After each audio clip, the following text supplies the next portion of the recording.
Hello, everybody, and welcome to the Max Frequency Podcast. I am your host, Max Robertson. I have the pleasure and honor of having back on the show, after far too long, Tomas Franzese. Hey, buddy.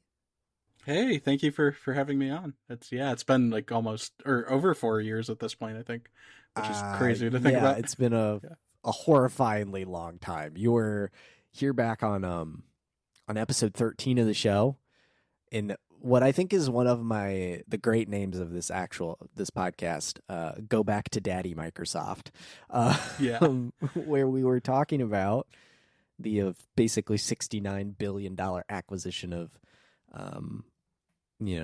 Activision Blizzard King, blah, blah, blah, by Microsoft, and look how that's turned out. Yeah, it was crazy going back. I didn't listen to the whole thing, but I went through it, and some of the stuff, there was stuff I forgot about, like the whole Raven software unionization stuff. I was like, oh yeah, this was a big deal back then. And then even me, I think at one point I was like, in 2025 Call of Duty will be Microsoft exclusive. I think is the bold prediction I had. And just how confident I was Call of Duty would work with Game Pass, and that's just the data has just shown no, they actually lost subscribers when they added Call of Duty.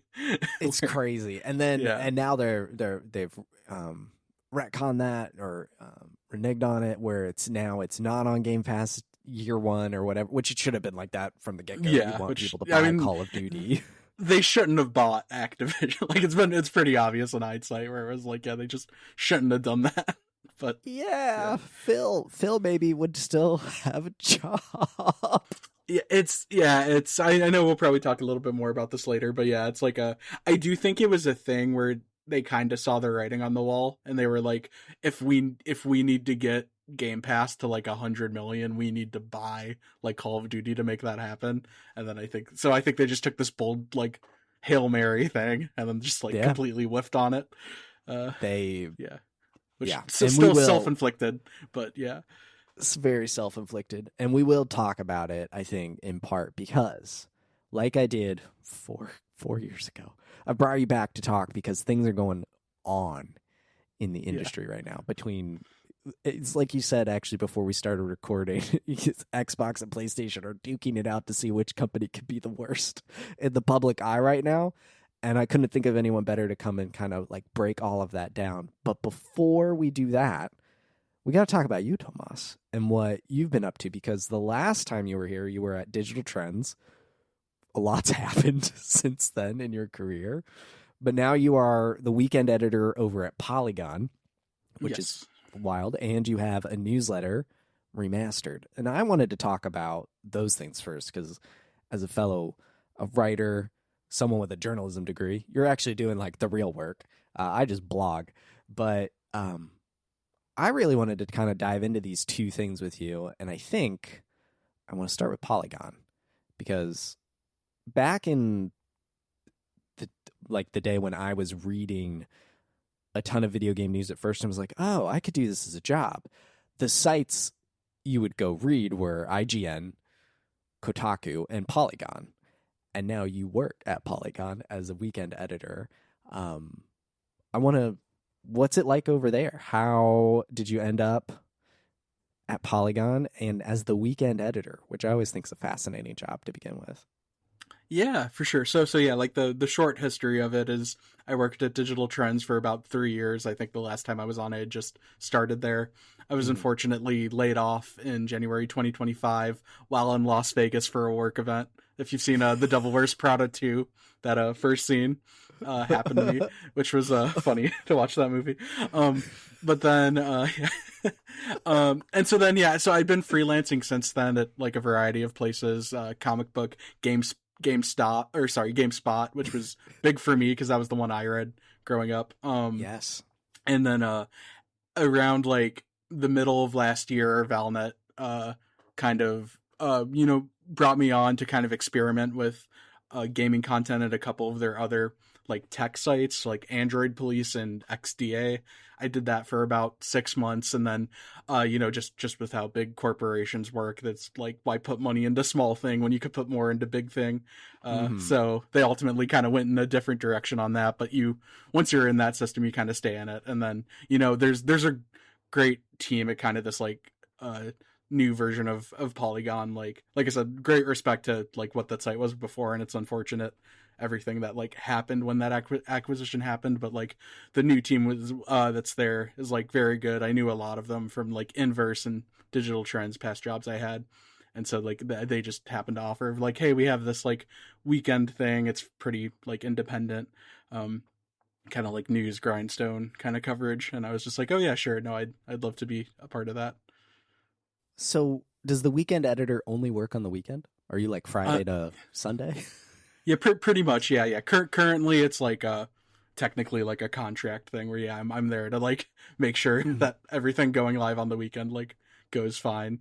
But it extends to other stuff. Like I'll write stuff during the week sometimes, and then like Summer Game Fest, I did like quite a bit for them. Like Blood of the Dawnwalker, I interviewed, and Blood Message, a lot of Blood games.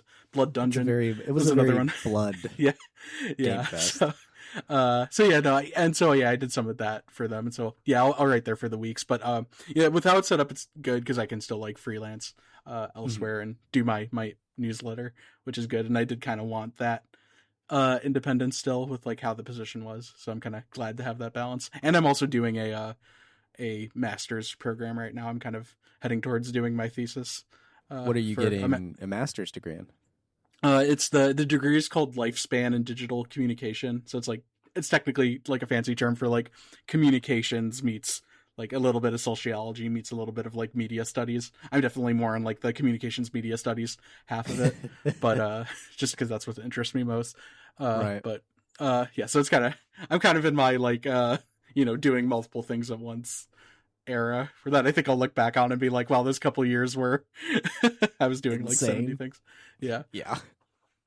I know I have other friends who are like, yeah, I'll do the masters, and I'll do this too, and then I'm also gonna get married at the same time. It's like, maybe we need to calm down just a little bit. Yeah. But for sure, yeah. There's like a hustle energy, I think, with that just like we keep going, we keep doing and writing and making and all these things. I feel like, yeah, obviously there's toxic sides to that, but yeah, I feel like I've had that in my career, like even going back to like DualShockers where we met, where it's like, yes, I got that job when I was 17 because I like pestered them on Twitter.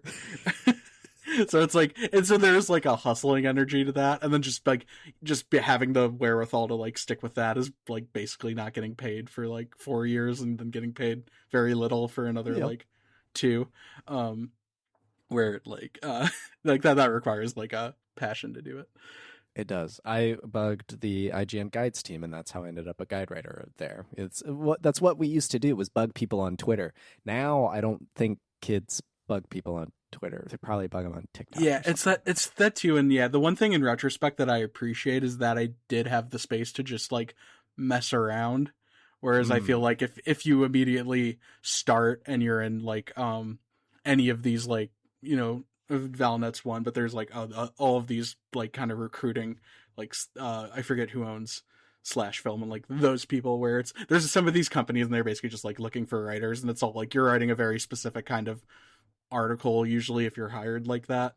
And I think that's like much worse because you're very locked into like writing a certain way, whereas like at DualShockers I had freedom to write like anything, and so I could be like, okay, I want to get good at reviews now, I wanted to get good at reporting now. And so, like, over time, I felt like I was able to, like, improve at those things that I don't feel like I would have had that freedom had I, like, been starting now and just, like, churning out stuff for a site.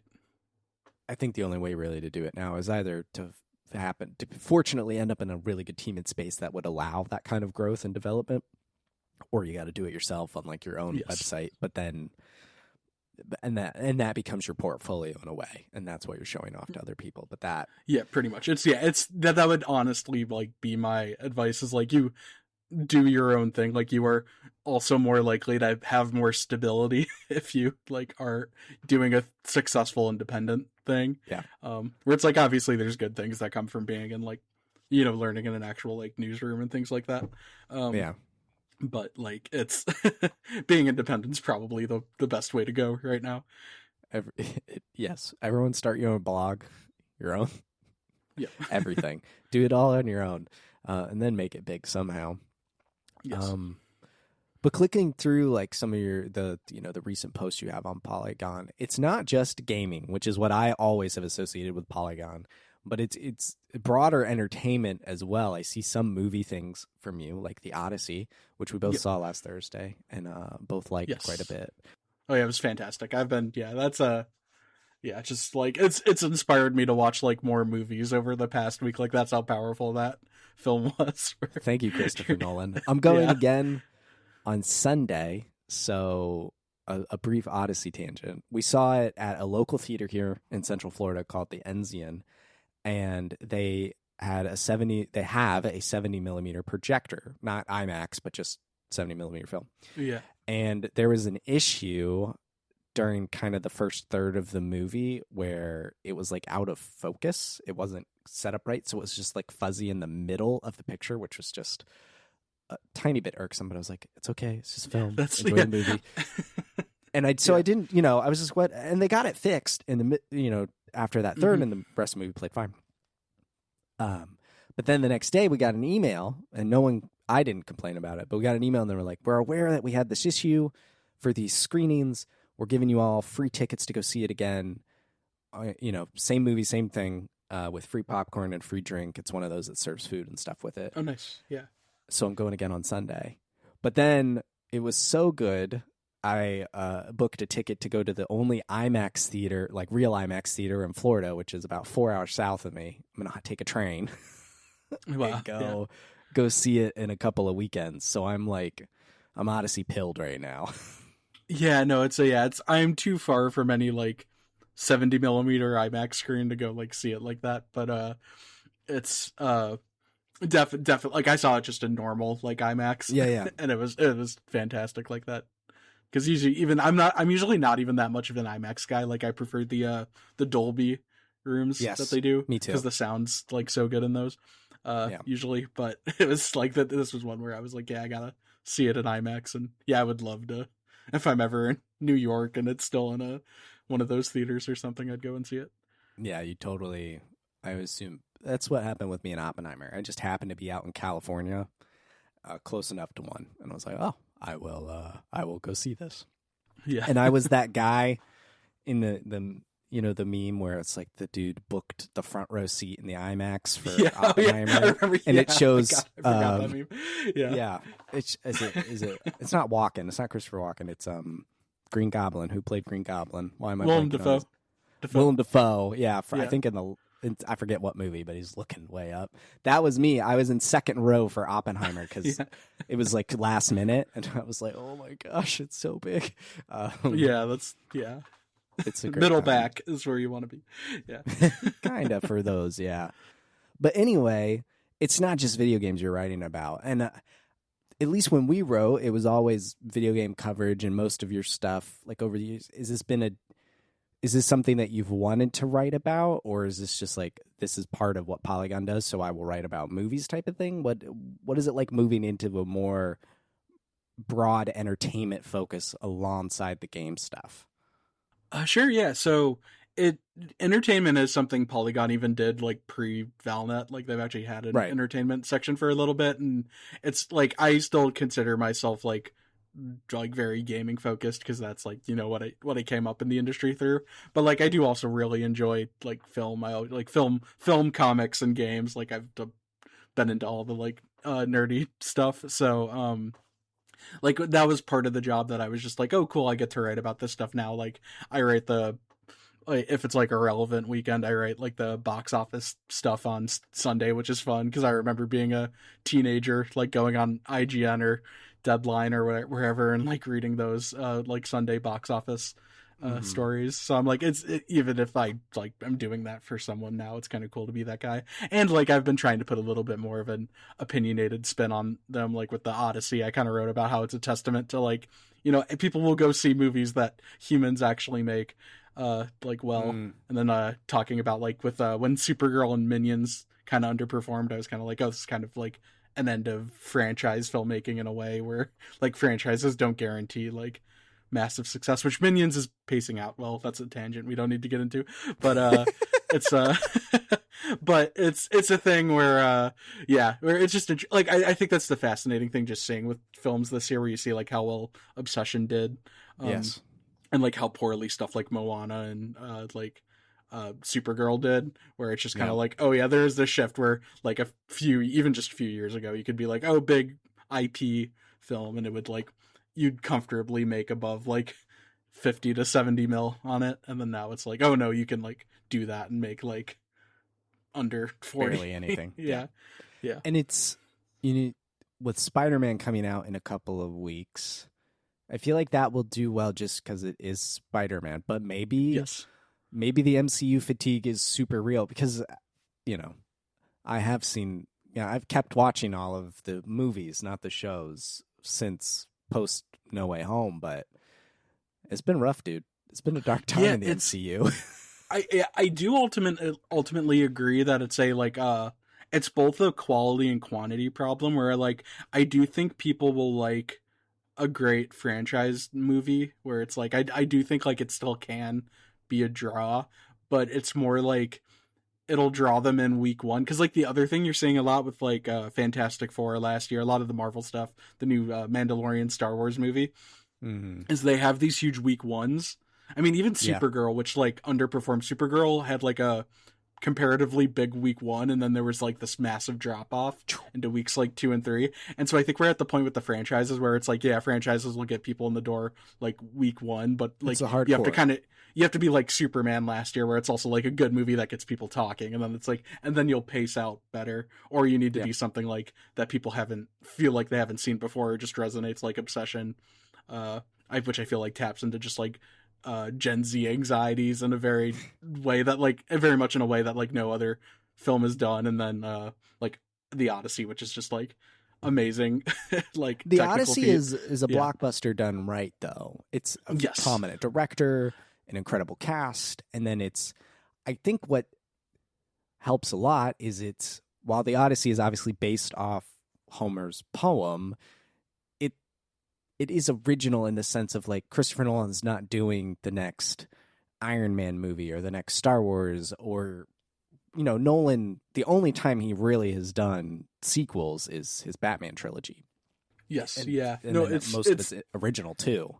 It's interesting though, because actually it's like, I think Oppenheimer was based on a book, and the Odyssey was based on the poems. So it's like, it is interesting where he is still technically like adapting. But yeah, I think like, I hate the phrasing when people are like, oh, like Nolan's the IP, but I do think there is something to just being like, he is a filmmaker that just like through all the modern Hollywood has been able to kind of like independently do his own thing with the support of these corporations. And it does pay off if you can cultivate like someone that talented. Like Warner Brothers fumbled, where they had like most of his movies, and then they had like, all of let them, him go. And Tenet, they left him out to dry in COVID, and and he was like, he's always been adamant about his movies being in the theater and drawing like a crowd and an experience. He's always been that way. So that was like the breakup, and Universal swooped him up for God knows how much money. Now he's done his 2 best movies, basically. And he finally got his Oscar darling Oppenheimer kills, right? Against, ironically, Warner Brothers' Barbie, right? Yes. With Barbenheimer, and a moment that no marketing manager could have ever predicted, the Barbenheimer thing. They're trying to do it again with Doomsday and Dune 3. Yes. So yeah, it's like Doomsday. I think they're trying to make a thing, but yeah, the thing too is just even just the how perfectly they like the dichotomy of that, where it's just like, that's something you can't like ever you can't engineer again. that. Yeah, because that was just like a coincidence that just happened to blow up, and they stuck to the dates and it worked out. But even like Barbie's, I think another good example though of like, that's an IP and a franchise, and it's just like, if you just do like that really well, like people will go see it. Mm-hmm. Yeah, they had Greta Gerwig was the director, and she's incredible. She's made super great. I loved her adaptation of Little Women. Adaptation of Little Women. She had Lady Bird as well. So yeah, I'm all for anything she's up to. She's doing Narnia, I think, next year. Yes, with Netflix, which is. That will be interesting as well to see that. I think they're doing theatrical for that. They do that when the films are good now. Yes, like, as they should. Theater. You know? So But yes, Nolan crushing it with the Odyssey. And yeah, I looked at your article here, and it's smoking. Just opening weekend, highest grossing films of the past weekend. And then you got Obsession and Backrooms, like also doing well this year, just from a financial perspective, relative to their budget. It's like, guys, we don't always need it to be like the craziest, biggest thing. Yes. Yeah. I'm curious how Clayface does this year, because that's like DC's horror movie that they're making for like 40 million, whereas like Supergirl was apparently like 170 million to make. Which it is, but it is interesting where it's like, I think if like obviously there's like ripple effects that this causes, but if like you can make these like lower stakes franchises films where it's like we can make 250 on it and like be happy. Compared to being like, oh, if we make 250, it's like we just made our costs on this back. Like, and I feel like, I mean, and that even applies to gaming. Where I was gonna say maybe games should take some notes. Yeah, where it's like I said, there's bad things. Like I do think like I don't think they're going to successfully do it, but I do think that's what Microsoft is thinking right now, where they're kind of like, oh, if we focus like on the big things and try to make them for less money, like that produces the good thing. But often that comes at the cost of quality, unfortunately. So like it's you know what I mean. You can do something like fast, expensive, or like good. I think. It's like you can build it well. Yeah. You can build it cheaply, or you can build it quickly. And it's like you can have two of the three. Yeah. It's like usually, if you want it done well and quickly, it won't be cheap. If you want it done cheaply and quickly, it will not be good. Yeah. So, well, the other kind of major pillar of what you're doing is your newsletter, Remastered, which is fully independent. You're over there on the Ghost. Talk me through, I guess, launching a newsletter in this day and age, which sometimes looking at it can feel like a very oversaturated market. I have a newsletter and a blog. I get it. So I'm just curious, what was the thought for you? Why do it now? Sure, yeah. So I mean, and just like the simple answer to that is just like with how crazy media is now, like the most creatively rewarding stuff often, and like just the most like interesting stuff you get to write about, like it probably needs to be your own, because like when you're working within modern corporate things, like that was honestly the most frustrating thing post like Digital Trends layoff, where it's like at Digital Trends I had carte blanche to just be like, oh, I have this kind of weird idea, but like I think I can make it work. And then because I was full-time, it was just like, okay, yeah, like as long as you're doing everything you need to be doing, like we can pursue this kind of idea. Whereas like when you're a freelancer, if you pitch something that odd, like one newsletter I did was on this like these modders turned developers for these cult classic real-time strategy games called Kill, Crush, and Destroy. And basically these modders got hired by the company that owns the IP to do like a modern remaster update for the games. And it's like, that's something that like no site would cover that, because it would get like 50 views and they'd be like, oh, like why would we do that when we could write about Fortnite? But with an independent newsletter, like I can cover that stuff, and, you know, be proud of it. And, you know, it's mine. It's something I own. You know, I'm not sure like what I'm going to do yet, but like it would be interesting. Like that's content I can mold into like other forms if I want to, if I ever want to make videos or podcasts out of those, like I could potentially do that in the future. So it's nice to have that stuff.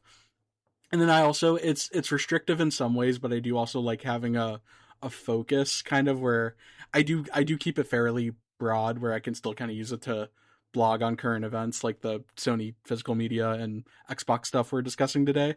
But I do think, not necessarily an issue, but a shortcoming that I see with a lot of the new newsletters and sites that are popping up in gaming is that they all do just want to kind of be IGN, where it's just like, oh yeah, we just kind of write about anything and everything gaming. And I think that like not even necessarily for popularity, but it's just kind of like too hard to almost do everything nowadays. Whereas I feel like if you can be specific, it can restrict you in some ways of what you can cover, but it also like gives you a very clear focus, and I feel like does make my newsletter like worth reading in a way, compared to like if I was just reviewing like or just writing the same things as everyone else by like kind of forcing myself to be unique. I feel like it even if it's not like the grandest like newsletter or story idea or anything, it's something that like gives it people a reason to subscribe. And yeah, it's honestly just like looking at like this year of my work, it's like my favorite stuff is on the newsletter, which is good. I think. Yeah. Restraint is a very powerful tool in keeping you focused and actually making you come up with creative ideas to fit kind of within the box, which also applies in pretty much anything creative, like game development, music. Like when you if you have everything open to you, then you can almost get like analysis paralysis or like indecisive, or then you're just throwing everything at the wall and seeing what sticks. Or it requires it to be bigger, where it's like, I think like I am not privy to financial or subscriber numbers, but like I would just assume that like, you know, like I know how small what I'm doing is, and it's like if there was like 4 of us trying to do this, like that becomes much like more concerning than whereas it's just kind of your personal project, because it's like, okay, if we and like the road to getting it to be successful for me is like shorter, I guess, where you even see, I think like Steven Totillo has publicly shared that he's made like around 100,000 or something on his newsletter, and it's like, and that's good because it's just him doing it, but it's like technically even that, which is like one of the biggest gaming newsletters, like wouldn't be able to sustain a team of like even just like 5 people in a newsroom, which is like what some stuff wants to be. Absolutely. I'm curious then, because I'm very technically minded. You didn't do Substack or Button Down or any other newsletter platform.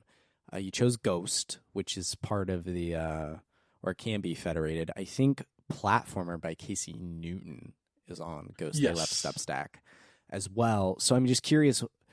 Ghost always struck me as a more technical option. Obviously, Substack just wants to be as easy as possible, but also trap all of their readers inside the Substack cage.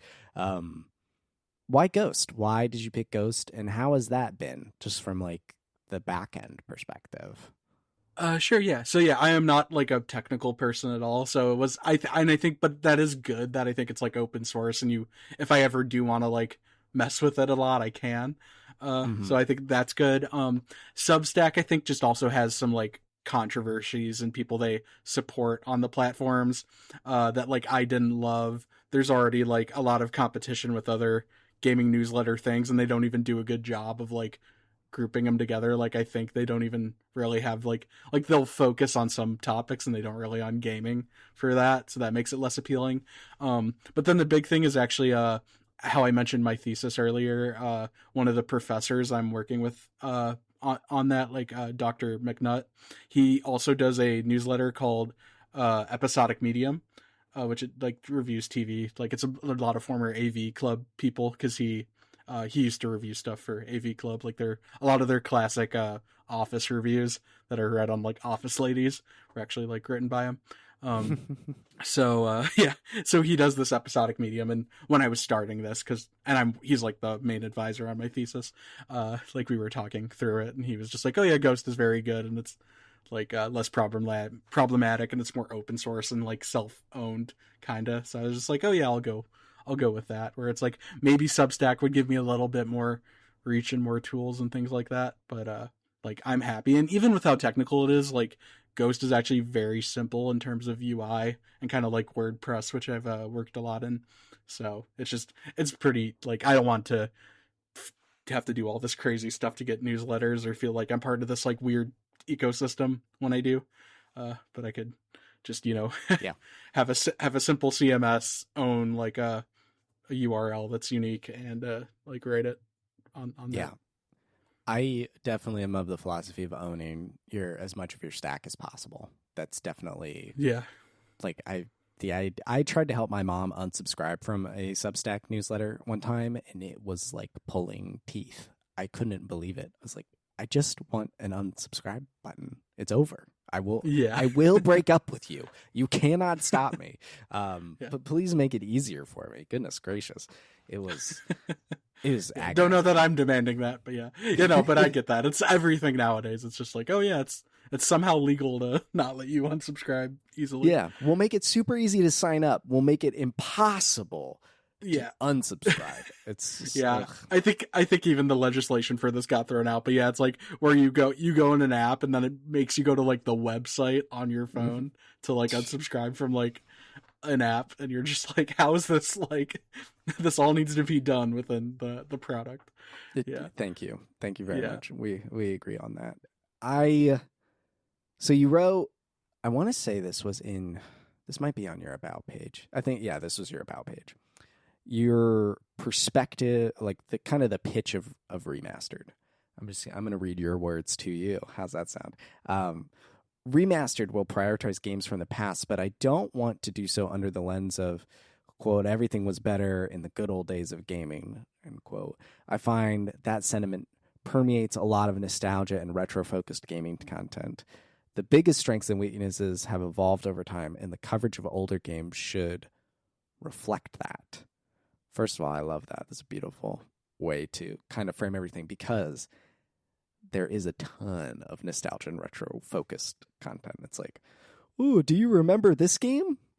Yeah, and I will say, I've even, since the newsletter started, I think the only part of that I would tweak is like the Remastered will prioritize games from the past, because I actually find it a little more fascinating in how older games impact what we play today. And that can come in the form of like playing an older game today or like a remaster of an older title, but it may also just be like a something on like a new game that's inspired by older games. Like I'm hoping to within the next month have a couple interviews for stuff like that. Which it's, and so, but I agree with like definitely like the rest of that, where yeah, it's, I know I'm not the first guy to be like, remember like this old stuff was good. And I also just like there's also a lot of that content elsewhere, so I don't like need to compete with that. But I also just think it's like you can learn a lot from learning at the past, contextualizing stuff. Like if I'm reviewing or covering something new, I like to then like have the like space to, you know, look at it historically. Like there was a Scott Pilgrim game earlier this year I covered, and I kind of, my angle into it was like talking about River City Ransom and how that influenced it. And so that's like kind of looking at the past to look at a new game. And so I think that's generally, and then also just like some of that, there's like weird, sometimes you're watching these retro things and then it weirdly gets like very ultra conservative, where like I remember there was like one guy was laughing at some retro game skits and then he had like a anti-vax one. And I was like, oh, what the heck? And or it's like, so I just like a lot of that like nostalgic content can go into like, well, everything sucks now and gaming, you know, went woke and died. And it's like, no, that's not like actually the case. And you can actually like learn a lot from being like, oh yeah, gaming was like better in some ways back then, but it was also like terrible. You look at something where there was like no independent games before like 2004, unless you're talking like shareware in the 90s. Or it was like, or it only existed as like shareware because like the system wouldn't allow that. Nowadays we have these indie games that can be inspired by older titles and like find a lot of success. So it's like, it's interesting. But, yeah. I mean, just looking at the front kind of page of remastered.blog right now, I mean, Pragmata's up there, game from this year. But I remember the conversation around that game when it came out. They're like, guys, this is like a 360 game and it's good. I'm like, well, yeah, some of those things come back. You've got an article on High Guard, RIP, or High Guard. Or I loved this, and it actually reminded me of another article you wrote, but you have reviewing the 3 Fortnite games Epic doesn't want you to play anymore, which is just crazy. But then it reminded me, you're going to remember this. You wrote at Digital Trends, the headline, I loved this article. I paid $2 a day to play an abandoned Wii Sports sequel. Oh, yeah. Oh, my gosh. What a ride. First of all, to remember that Wii Sports Club was a thing, and you had to play online. I actually wanted to write that one for a long time, and then I think I just finally, because that was like right after I moved to Chicago and I brought my Wii U, kind of being like, oh, I'm going to write about this. Because I think that was an idea I had in the like inverse days. And then I think it was literally its anniversary or something, and like I think the Wii U shop still existed then, and so I was just like, "Can I do this?" Like, I don't even know if I expensed it, but I was just like, "I'll pay the $2 a day, and then write something on it." I haven't read that since it published though, so I gotta revisit that. But I remember enjoying that. The closing paragraph was talking about Nintendo Switch Sports was just around the corner, and also I think the Wii U eShop and stuff was getting ready to close. So it was kind of like a double timely thing. It was like, this is going away, but its future, its sequel is getting ready to come out, which is about to get another sequel. That's probably how I got it through. So. I'm guessing that's how I got it written, where I was like, this is technically timely. I don't think that did like amazing views-wise or anything, but I remember it's being happy to be able to do that one. That's the angle though, right? Because for those who don't remember Wii Sports Club, it was essentially a remaster of Wii Sports, but you could pay to play a game online with friends. But it was like, I guess your headline told me $2 a day. So like you could go play boxing or tennis or baseball or whatever. It's like how I spent $60 on Color Splash for our. That's right. When we did that podcast years ago.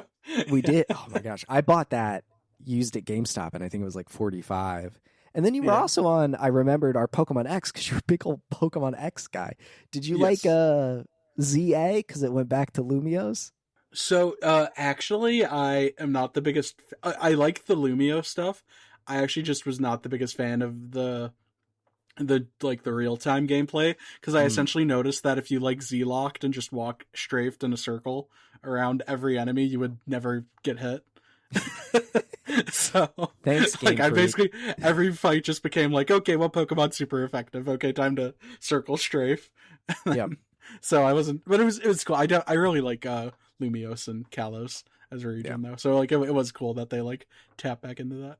They just completely skipped over Unova. They're like, you want black and white remakes? Nah, psych. Here we go. Yeah. But it's articles like that, and I know that was at Digital Trends, but it's that perspective, I think, on.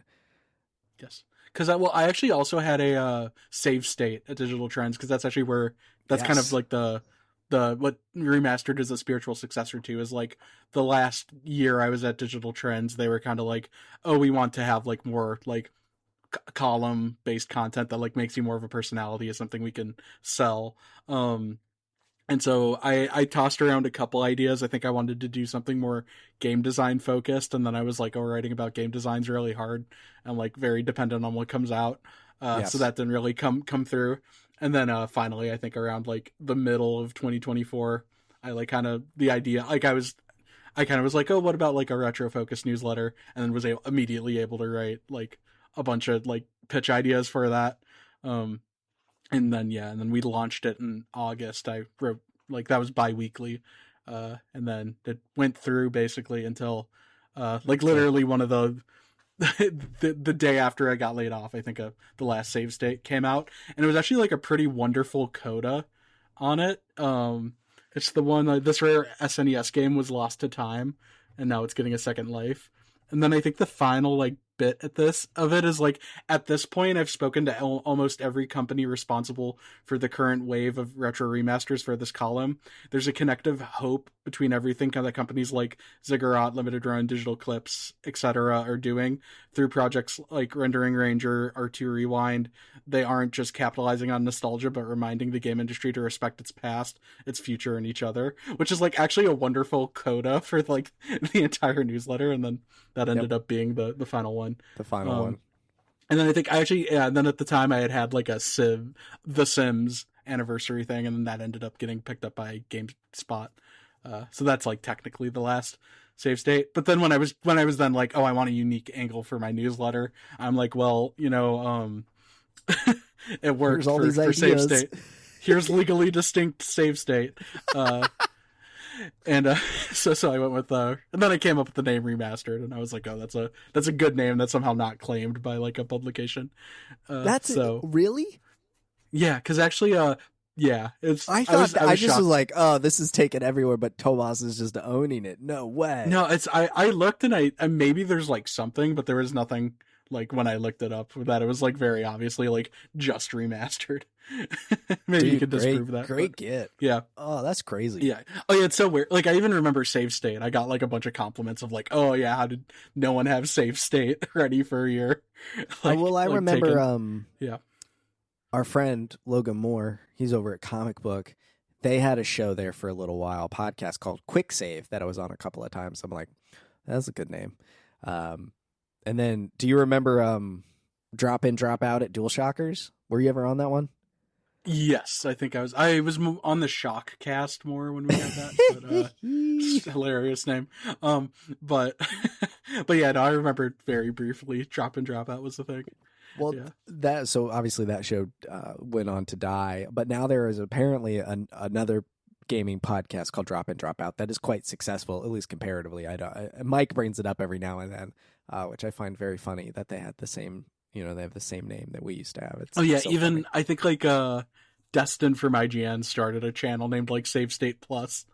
Yeah. Where I think it was. And it's funny too, because like it happened shortly after Save State was a thing. And I'm like, I wonder if I beat him to the punch and like made him add the plus to his name. Like I've never talked to him. So like I don't know if that's why he did it, but I'm wondering if he looked at like gaming Save State and like, oh, there's a Save State, so I need to be Save State Plus. State Plus. Yeah. Yeah. It's you should talk to Destin. That would be fun. Yeah. It'd be fun to get him on the horn. I've only talked to him a couple times back when I was at IGN. He helped. We worked together on some Hitman coverage. Back the first Hitman, or the first seasonal, when Hitman was seasonal. That one, like the first Hitman of the new trilogy. Yes. Yeah, back okay. when it was episodic and all that stuff. Yes. Oh, what a day! What a time! Yeah. Can you imagine? Anyway. Excuse me. Yeah. So Hitman's episodic release is giving me heartburn. Yeah. Actually, I do think that was ahead of its time. I think they just did it in a really like kind of weird way, where I feel like if it was just like pay for it once and you get everything going forward, like I feel like, which is kind of what they ultimately thing. Yeah, which is what they ultimately like settled on, where it's like, yeah, you can buy like Hitman 3 and then we're going to update it over time. But I feel like it was like just before that live service boom happened, so they just didn't understand like what it was until like Hitman 3, and then it came out and it was like, oh yeah. And then they just needed enough content too, where it was just like, then once you have all 3 games, it's like, oh yeah, this is like the stealth game to play. Yes, it is, with all of its modes and options and VR and all the things, all the rigmarole. I'll say this before we move on to the Xbox, but the best thing about old video games is they were so short.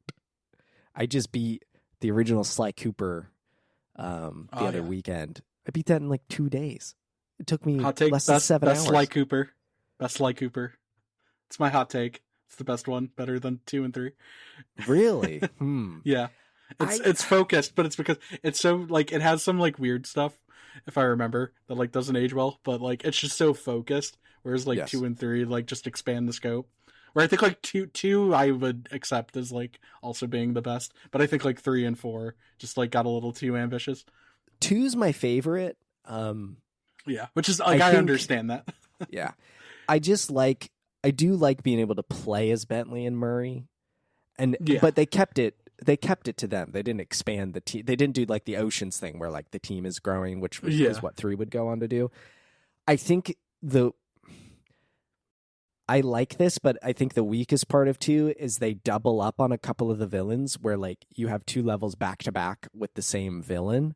I know they do it with Jean Bisson, and I think they do it with the Spider Contessa lady, I think.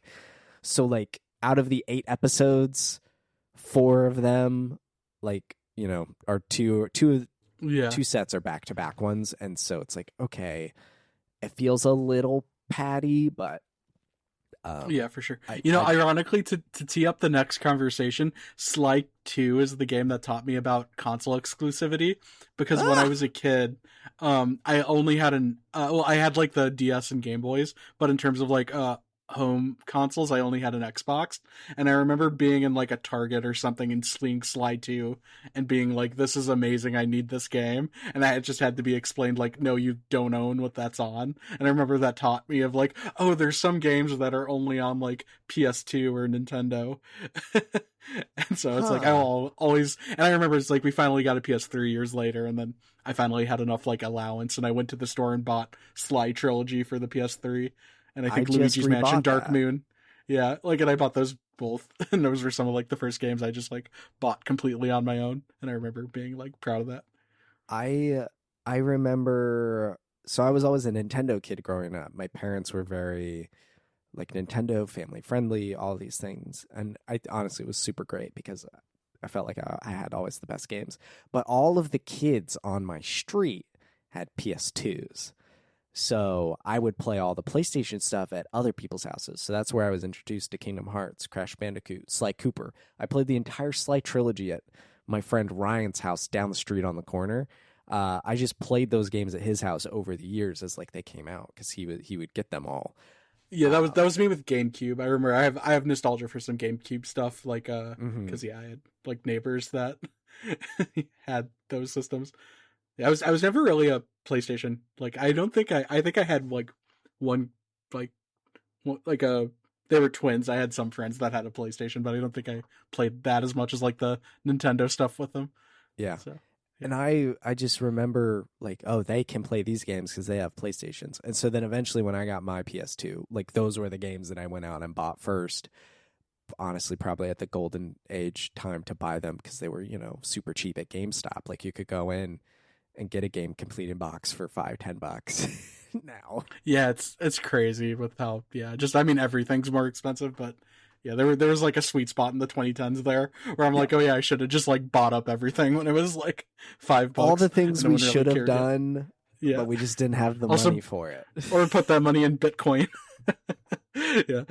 Yes, we definitely should have done that. I remember like we were underage, so I don't think it even would have been legal. But I remember having a friend being like, oh yeah, I'm going to buy like $1,000 of Bitcoin in like high school in like 2013, and he never did. But then I just think back of like, oh, if he had done that back then, like he would have been a multimillionaire. My brother told my dad that he should buy Bitcoin at one point, and then my dad. No, it's not worth it. I'm not shilling crypto or anything, but yeah, it's just funny to think about. Very funny to think about. But you know what's not funny to think about? The state of Xbox these days. Oh my goodness. Great transition. So longtime readers of the site will know that I've had it out for Phil Spencer and the Xbox crew for quite a while. Just from, I think what I've noticed a lot over Phil's tenure at Xbox as the lead of the company. So specifically like Xbox One to today is a lot of like talking out of both sides of your mouth. Like, oh, this is what we are going to do, but then not do things like I remember specifically like bringing the Xbox app to iPhone. It's like, well, there's no money to monetize for us, but on iOS was a quote. He's like, we can't monetize it on iOS, which in part was true because they couldn't go through the app store, blah, blah, blah, whatever. But then they'd also say, well, gamers should be able to play on any screen or phone or whatever that they want. And all sorts of quotes and comments and things from Phil over the years. And so this year, when it was like, Phil's leaving, and here's our new CEO and all these things. And this year's been very big for Microsoft. From that CEO switch back in February all the way up to E3, where they were like, we're going back to the console exclusive with Gears of War E-Day. But don't worry about Halo or Fable, because we already promised or the Gears we put on PS5 last year, so we could put E-Day on PS5 this year. Yep. Yeah, don't worry about that, which I feel like that Gears of War remaster is going to be very expensive now on PlayStation. I probably should buy a copy just for the oddity of it. Same with Halo.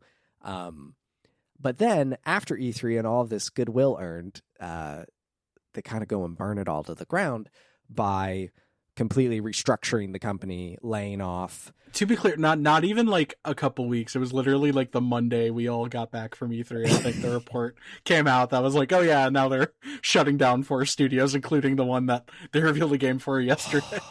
And it was like, what?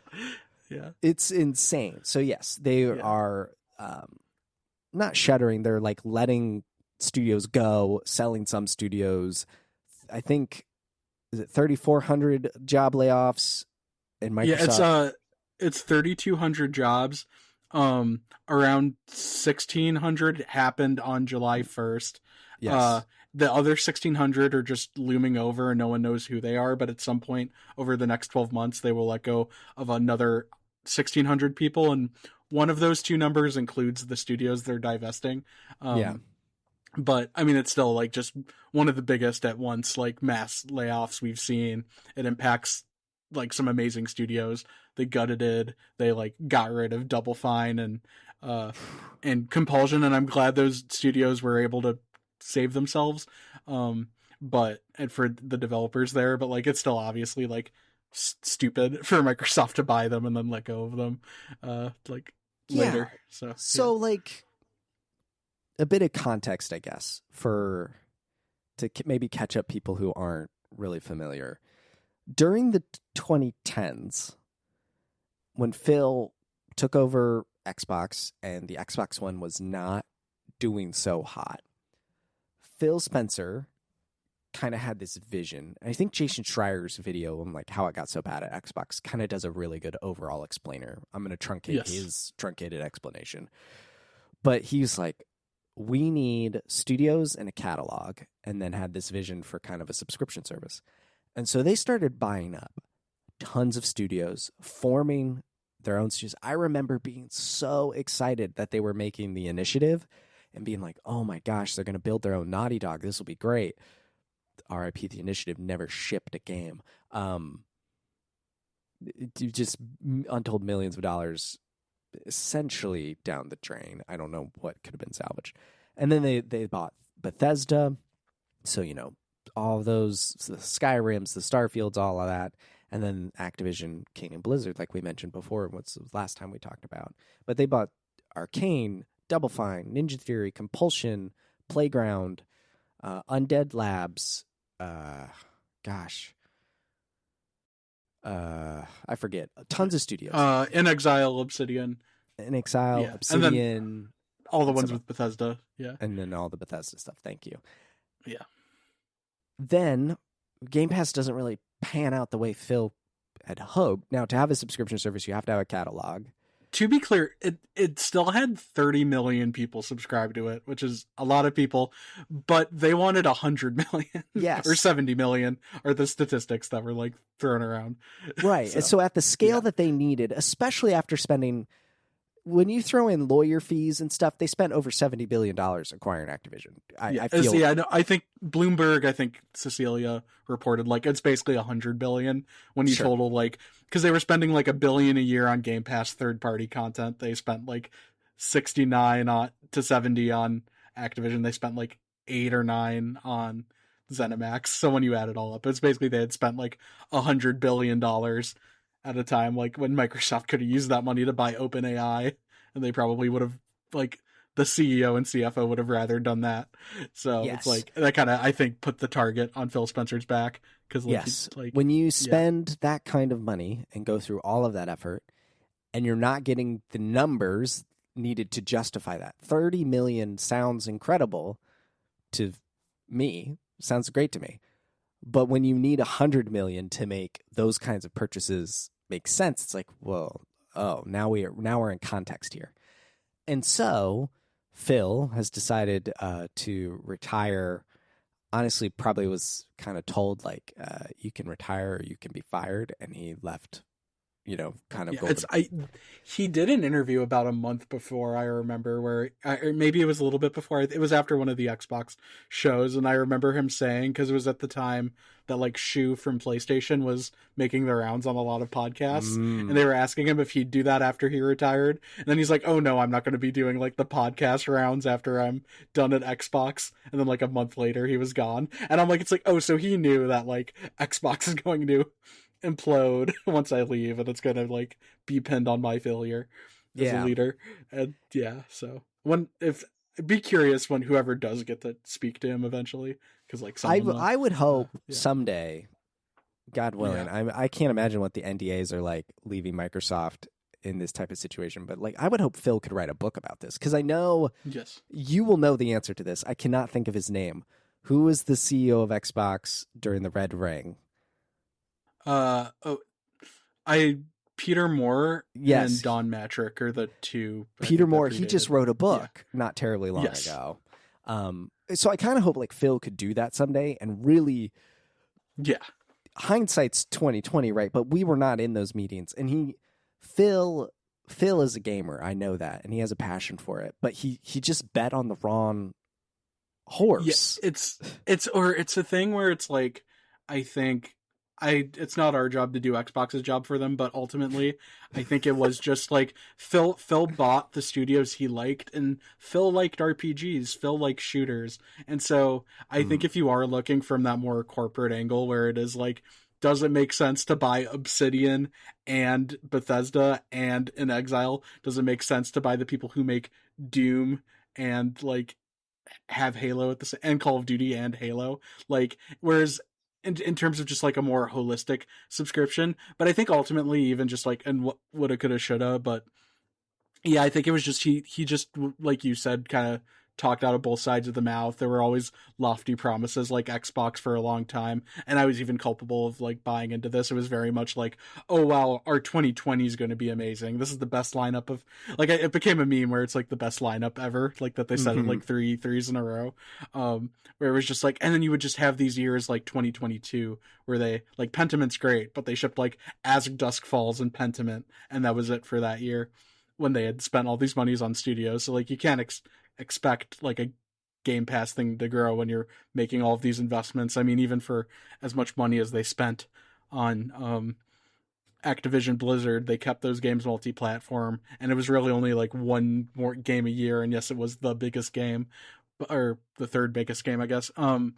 But yeah, ultimately, I just think with their strategy, like, they basically just proved the doubters right, and that like, yeah, with as much money they were spending, like, his strategy was not really going to work. And I think he held on for a long time, and I think like developers who worked at Xbox have said that like, oh, we trusted Phil, like there was a lot of uncertainty in those years, but like, we trusted Phil. And then I think just finally it gave out, where it was just like, oh yeah, just business wise, like, they just like messed up one too many times. Like, I think this is just me like conjecturing, but like Black Ops 7 I think underperformed last year, and then I think it was just like, okay, you can't buy Activision for that much money and then have like the first Call of Duty flop in a long time, or ever, and then like keep your job. So I think they were just like, okay, let's change things and let's ruin everything we built because we don't like this anymore.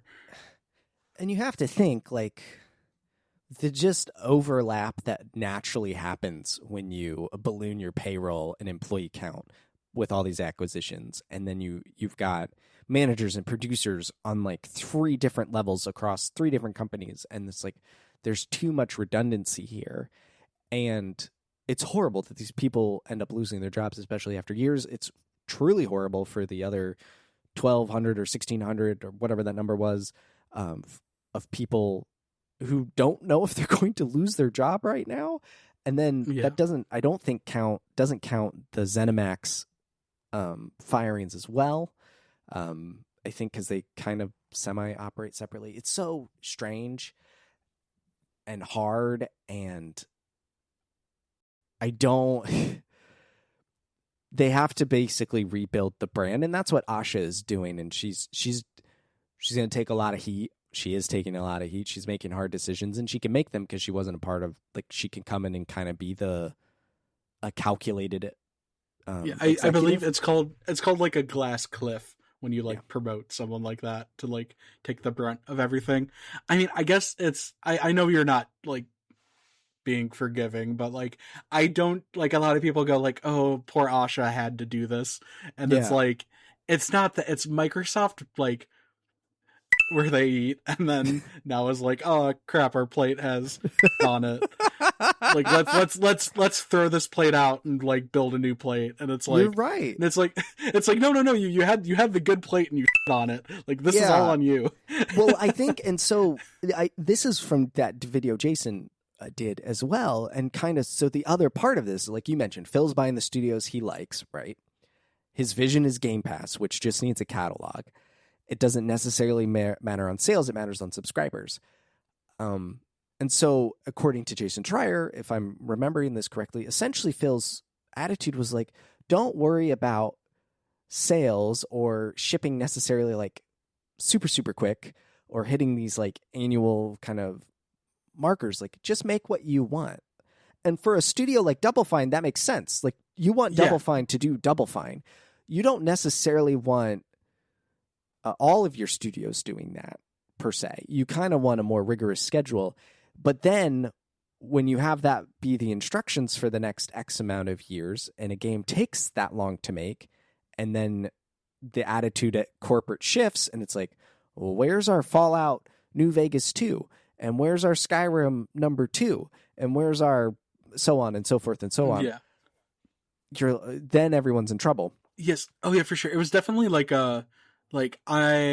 I'll just say it. Like, I am astounded Matt Booty still has his job and he's the only one who remained, because it's been his job to manage those studios since like 2018, and the thing Xbox has done the worst over that time is manage its studios. And I think it was great that they gave a lot of freedom, but I think there was also like a way to give a lot of freedom and do it in a way where you didn't have like years without games or like ship.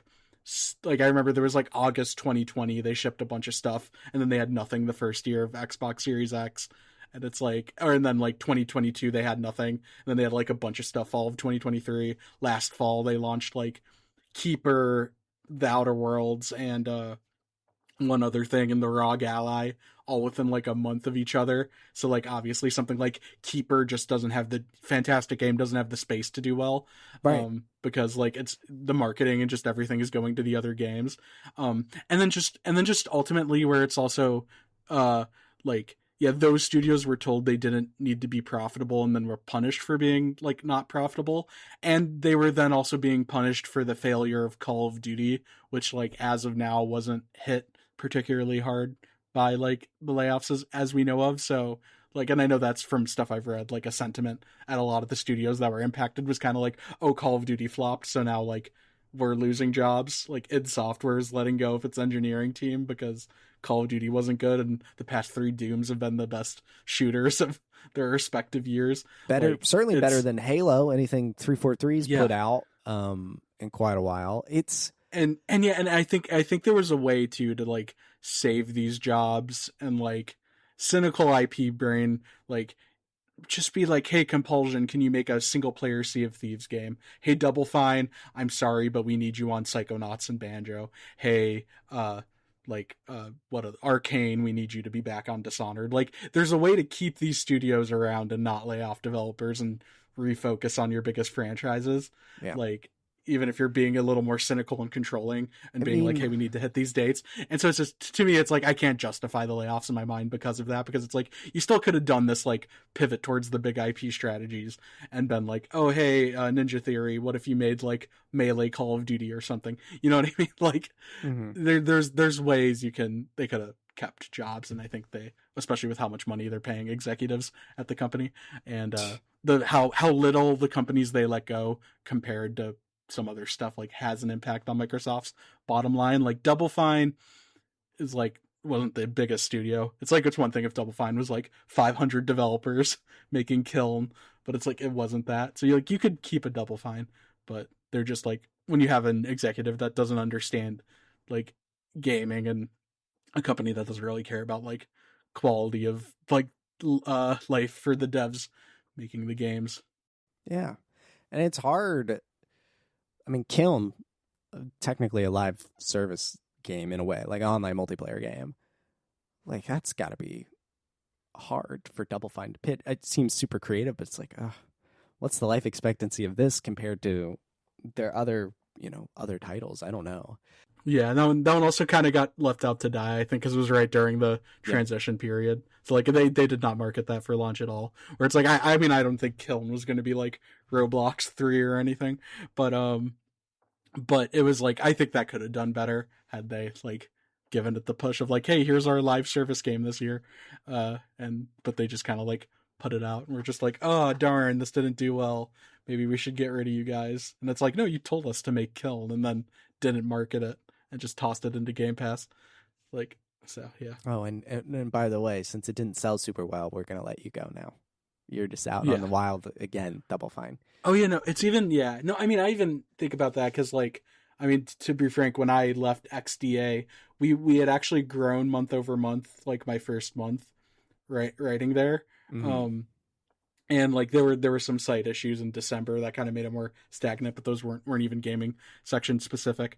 But then like they basically, even though like that section was doing good work and I could actively see how the quality was getting better, they let us go just because it like XDA, like the more like software focused sections are like obviously what people went to that site for, and they were just like, oh, we would, even though the gaming content is getting better, it's like we would rather just like give that money to software section so like they can make more software content that does better.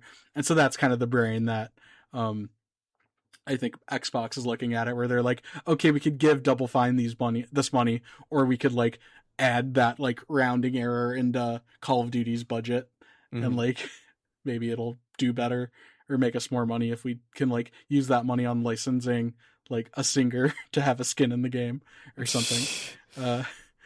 You're not wrong. I mean, the singer skin is going to do a lot better in Call of Duty than it is in Kiln. Just going to say. Yeah. There was this quote from Phil Spencer back in 2023. This is during the Redfall aftermath of the reviews there, and we're still in the thick of the Activision deal. He was on Kinda Funny. It's a longish quote, but I'm going to read it anyway, this is Phil Spencer saying, "We have a different vision. Play the games you want with the people you want anywhere you want. We want Xbox to be something that people who buy our console can feel like they are a member of. Obviously, who are playing on PC, who are playing on cloud, that they feel like full members of our ecosystem. Game Pass players can play on many different devices, and we remain fully committed to that. We're not in the business of out-consoling Sony or out-consoling Nintendo. There really isn't a great win solution for us." And yet, a few minutes later, Phil said this, which is, quote, "The console is the core of the Xbox brand," end quote. Yeah, and contradictory statements. It's a lie. even it's like, I pointed this out in like an article I wrote about Fallout, where it was like, where it's still very confusing over what's going to be exclusive going forward. Oh my gosh. And over the weekend, like Games Radar published a feature where they like spoke to Xbox executives on it, and in it, like I think I forget his name, but like Matthew Ball had said something along the lines of like, oh, we're going to make that strategy very clear to everyone soon. And then they announced like 4 Fallout games, and then Todd Howard was like, oh, we can't tell you if they're exclusive or not.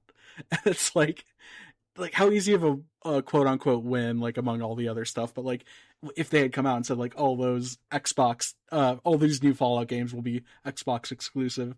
And it's like, but that tells me Xbox doesn't know if its exclusive strategy is going to still be the same by the time any of those arrive, which tells me it's like kind of like not necessarily lying, but just like it's just confidently saying things it doesn't fully know, and it's contradicting itself.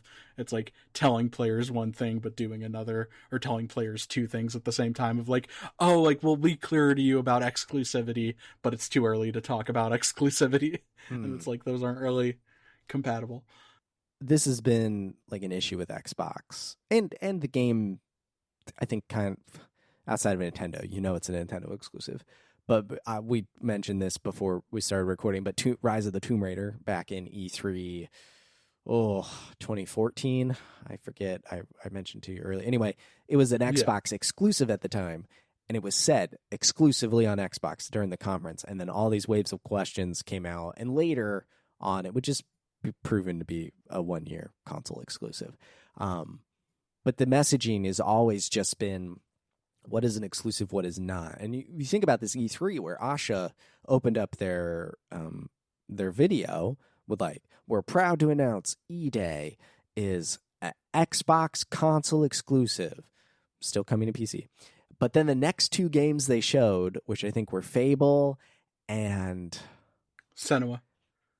Was Senua the second or third game? Yeah, it was the second or third game, because no, that was he appeared at the game business like event they did, and he asked like Matthew Ball said like a similar thing about exclusivity, where it's like, oh, we'll be clearer, and then like Chris String was like, oh, so what about Senua? And he was like, no comment, because he knew they were getting rid of Ninja Theory, and so they announced it for everything because they knew they wanted to have a studio that wasn't locked to making an Xbox exclusive. But that's the thing, it's like, you can't simultaneously say like, oh, we need to be clearer about exclusives at a time when you like are not being transparent about why a game's not exclusive.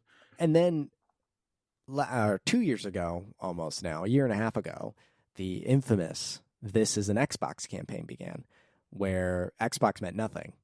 Every screen was an Xbox. You didn't need to buy an Xbox. You could buy a handheld or a PC or your Android phone or what have you.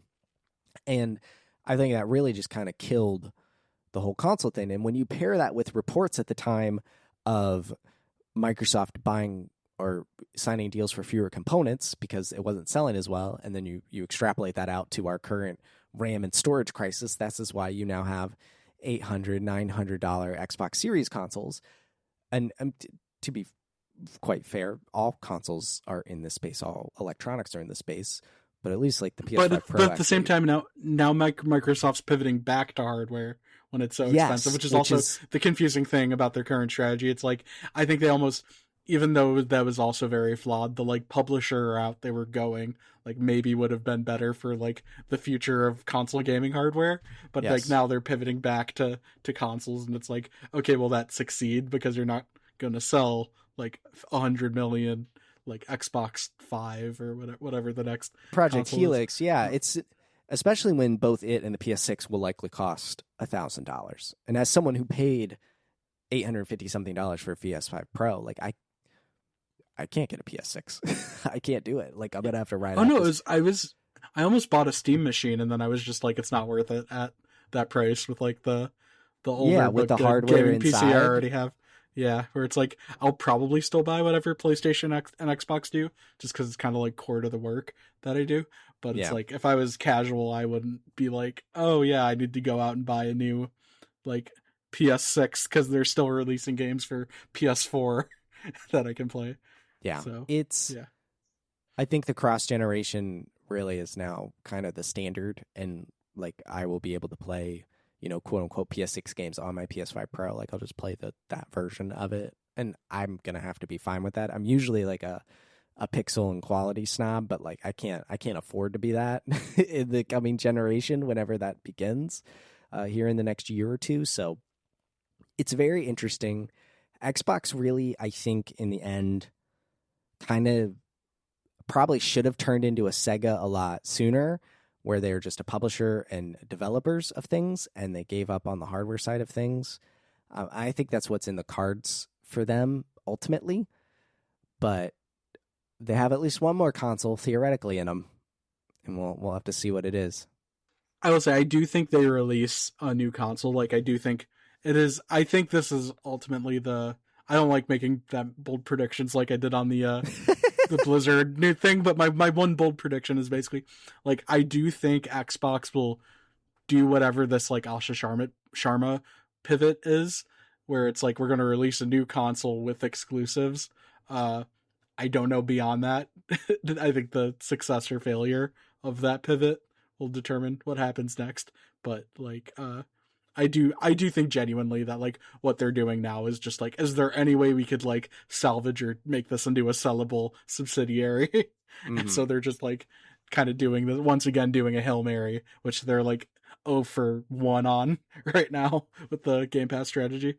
So it's like, and that's the other thing too, where it's like Microsoft already showed us that their long-term strategy didn't work, so why are we supposed to believe, hey, this new long-term strategy is going to work? Because like you haven't proven you can do that yet. So like ultimately, yeah, that's the thing where it's like, I don't need to give new Xbox like the benefit of the doubt until they earn it, and they're a megacorp, so they're probably not going to earn it. Probably not. So that's the situation. My kind of take is like, look at Nintendo. Yeah.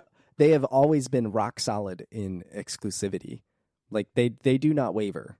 The most is the mobile games, and they expand. They don't spread. Right. Where they're and like, so, we're going to expand into mobile games. We're not going to release Mario Wonder on mobile. Exactly. And you never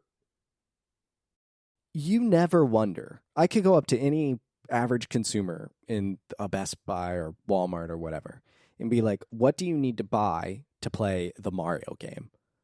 The Nintendo. You buy the Nintendo. You buy the Switch. You buy the whatever. No one ever questions where the Marios, the Pokemons, the Zeldas, so on and so forth are going to be on. But now it's like, well, Halo's coming out on PlayStation here in a week.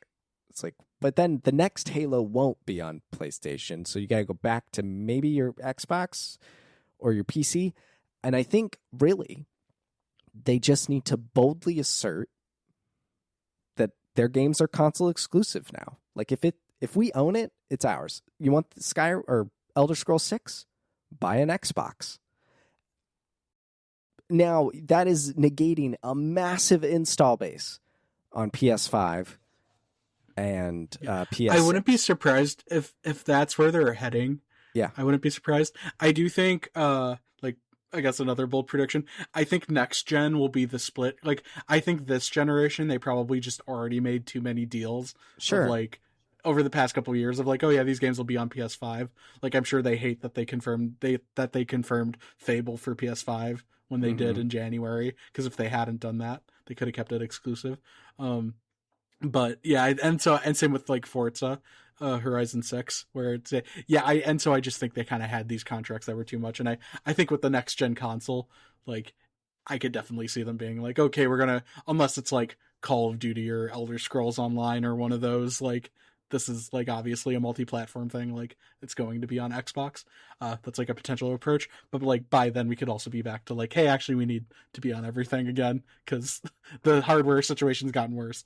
Like, so exactly. I don't see why they can't just say flat out, all of these are exclusives, and then there's no consequence really later if they renege on that, right? They just go back and like, nope, never mind. The console business didn't work out. We're a multi-platform. Now we're a dev and publisher. Like, we're done making hardware. So long, Helix. Here's your games on PlayStation. Like they're doing right now. Like, exclusives are powerful, and the IP that they do own. Now, you don't make Call of Duty exclusive. Just you don't do that one. But I mean, they legally can't. Like, you can't. But if you say Fallout 5, Fallout New Vegas 2, those are exclusive to Xbox. I think you sell Xboxes. Yeah, but they just announced both, and they didn't say that. Exactly. So like, why didn't you say that? Like, they should have. There's no consequence. Whatever. Like, what's your strategy? Yeah. It's Xbox continuing to be Xbox and talk out of both sides of their mouth. It's fascinating. It's horrible for all the people who are losing their jobs. I am at least happy that Double Fine. Really, I'm happy Double Fine survived. And this is actually what I want to leave the Xbox thing off on, because you wrote in Remastered, what was the, I want to pull up the headline. After the Xbox layoffs, this documentary is required viewing, and you talk about Double Fine's documentary series Psych-Odyssey, which is free on YouTube, or you can buy a physical copy over on Fangamer. Yep, I own one. That's so good. So I have never watched Psych-Odyssey. I've known about it, but your newsletter has got me. I'm on episode 4 now. Oh yeah, you have not seen anything yet. It's you're in the good days right now. Yes, they're like feeling great. And so Psych-Odyssey is Double Fine's documentary of the entire development, as I understand it, of Psychonauts 2, which was a long anticipated sequel from the studio. They crowdfunded it on Fig. Remember Fig? I do, because I miss Fig. I like them. They were actually one of the better crowdfunders. And it was Outer Wilds. Outer Wilds, Psychonauts 2, Wasteland 3, I think. Yeah. It was they had some good, because that was, and I think that was, I forget exactly what their approach was, but I think they were more like kind of worker run, like the developers had a stake, and you could invest in the studios. if you back enough, you get kickback, like you're investing in the company essentially. And then Double Fine was obviously bought by Microsoft during this time, so it's like this crazy ride is what I've heard. That's what that was the main episode I focused on in my newsletter, where you see them get acquired, and there is an episode where you see Matt Booty go to the studio and be like, we just want you guys to do you, like, but also you don't own your ideas anymore, and now they're ours. Yeah, and like you can't do Amnesia Fortnite anymore, and we'll own it, and that's why Kiln is an Xbox game.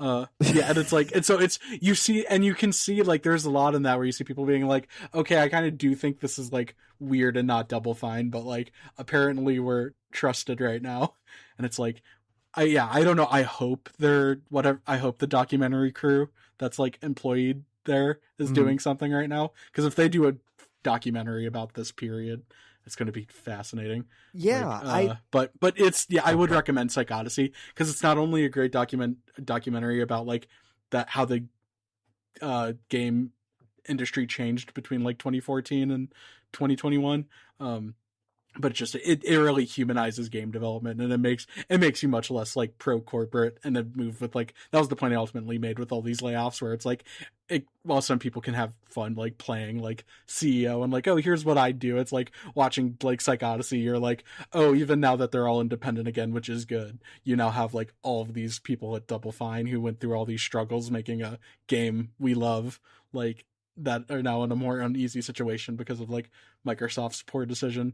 Yeah, and it's, so everyone go watch it. I'm 3 episodes. I got to start episode 4. It's incredible. I think when I'm done with it, I will buy the box set. That was I almost bought the box set after your newsletter, and I was like, wait, it's free. Like, I'll watch it first, and then if I love, I assumed I would love it, and I already can tell I will.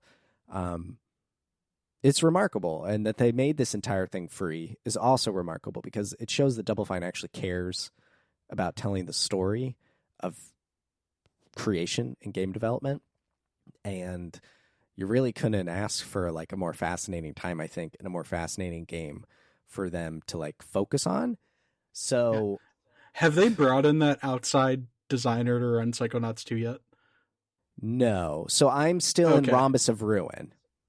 Oh, okay. Yeah. So they're still working on the VR game, but they just did an art jam for Psychonauts 2. So they brought in some older Double Fine artists and people to like start coming up with the artistic vision for what Psychonauts 2 will be. So once they bring on that new development director, his whole arc is great. There's like I forget if he was in at this point. They hire like one kind of novice game designer, and he's designing a world, and it follows him for a lot of episodes. And then there's a couple episodes that'll make you cry. There's like a really great confrontation about crunch. That's also in the Xbox episode. Like, that is the episode to watch if you're going to watch one. I think that episode is called The Villains of Crunch Load YouTube Load. Crunch Mode. Yeah, Villains of Crunch Mode. Yeah. So go watch this. Now, we'll use this as the segue. One of my other favorite gaming documentaries is Grounded 2 for The Last of Us, which feels so small in comparison to Psych-Odyssey because it's only a couple of hours. But another fascinating period where obviously one of the biggest games PlayStation's ever done, and then the leaks and COVID and all the things. It's a really great documentary. But right now, Sony's trying to act like Microsoft a little bit, and they've made a proclamation, a very, very big one. Just a couple of weeks ago, announced that physical games will be done on PlayStation starting in 2028, January of 2028. There will be no more physical PlayStation games, no more PS5 games, and no more. And then the PS6 won't have physical games at all. They've said they'll still reprint ones that have already come out. I think is the one thing that's come out since then, but it's still bad. And on the same day, they swung again at the PS3 and Vita stores, saying they will officially close. Yeah, you pointed this out in your article. Like, that is truly what I cannot believe, is that they were like I get where they were like, oh, let's put out these bad PR hits at the same time. Yes. So it's like we don't have two different hits, but it's like you literally proved why you shouldn't be doing the first thing with your second thing. Yep. Like, it's how like stupid are you that you like it is put those out together? Yeah. Insane. Quite, because they tried to shut down the PS3 and Vita stores, but they did it with a much shorter heads up. It was only a couple of months. And then they went back on that due to the feedback. But obviously the days for those stores were numbered. Partially, I get it. They're talking about credit card and just payment processing. And quite honestly, I reported on this back in the day, and it's literally with like how the security of some of those older stores, where it's like they actually could. There's like a safety concerns of like, oh, someone could hack the PS3 store and steal everyone's like credit card info. It also is a back way into PSN itself. Security vulnerabilities. Sony has dealt with hacks on various scales, most infamously Insomniac.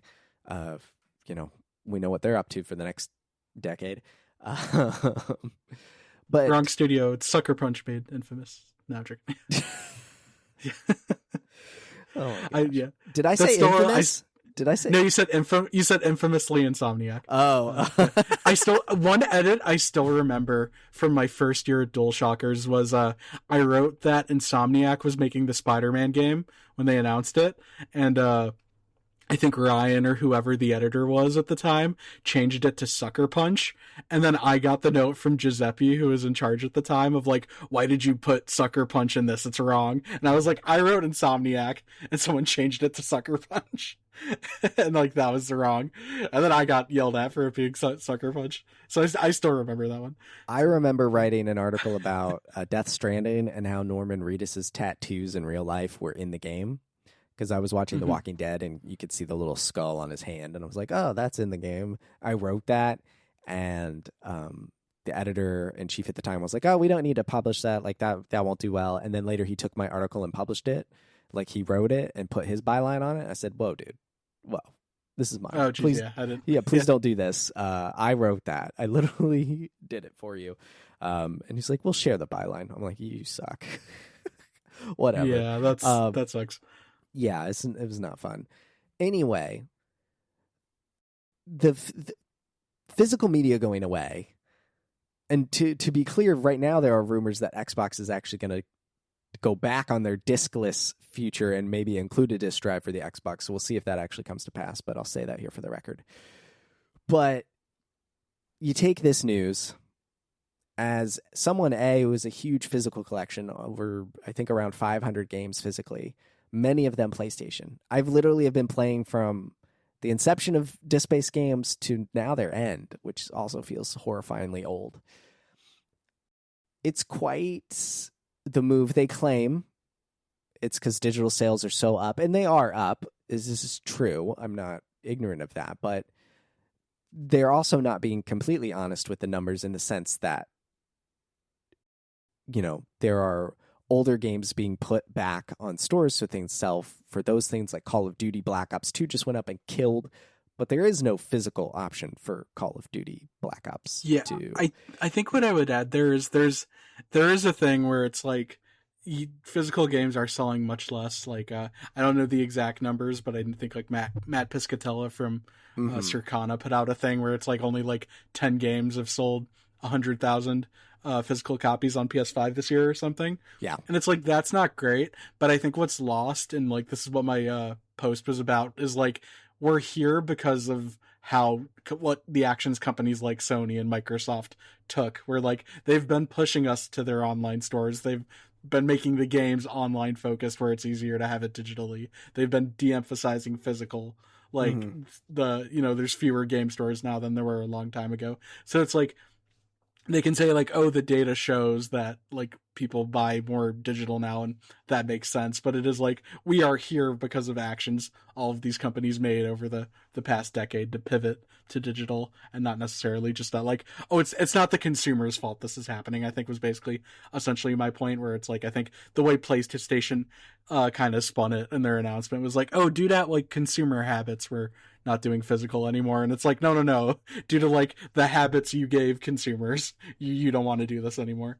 Yes. And obviously, I mean, they have a huge monetary reason to do it because they get either 30% from every game sale from a third-party publisher, or they get 100% of the revenue from their own games. So, like, they are going to make a lot more.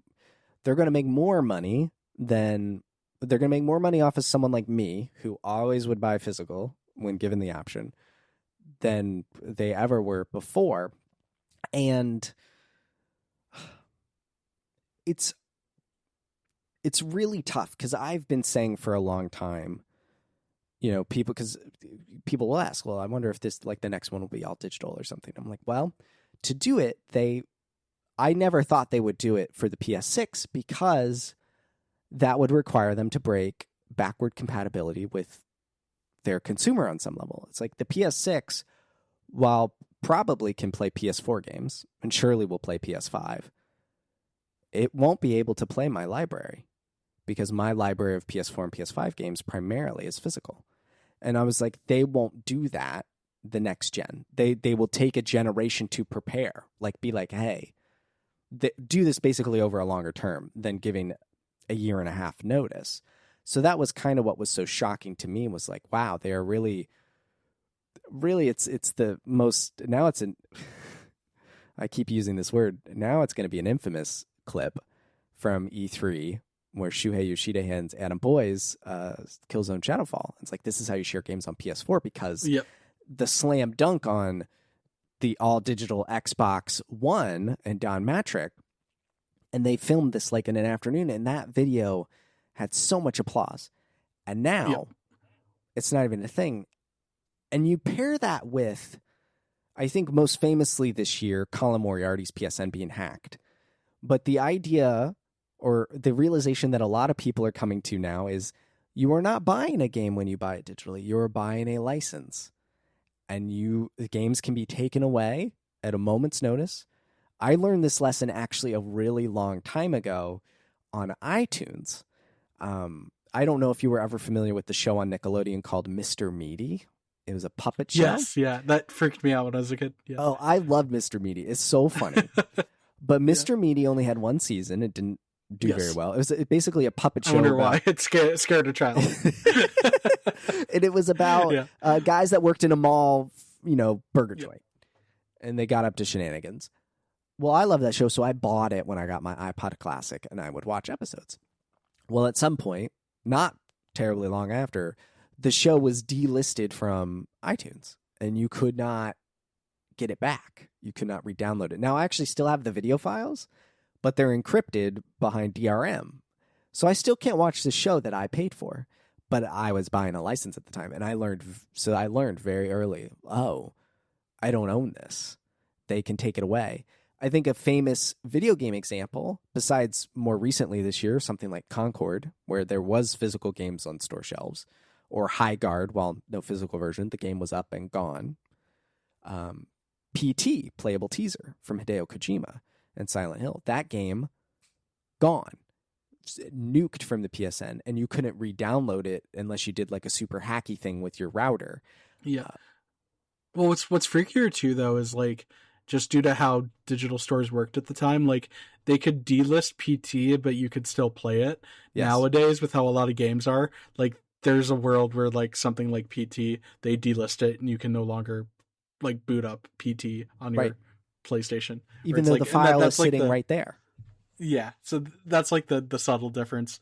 So it's fascinating. And I think it's one of those things too, where it's almost like the optics of it are more important than like the practicality of it to some people. They're almost like campaigns and multiplayer shooters and Call of Duty games, where it's like people don't like buy the games to mostly play the campaign, but if a Call of Duty game does not have a campaign, it's like critiqued to hell for it, and it makes the optics of it really bad because it's the thing people just kind of expect and want there. And I think that's a thing where it's like Sony was able to win the optics war with the PS4, because even though the Xbox One did ultimately like ship normally to support discs, like that little misstep allowed Sony to be like, oh yeah, we're the physical game guys. And I think ultimately like taking that away from the PS6 Even if like in a world there it's like 10% of PS6 owners were going to use the physical media on it.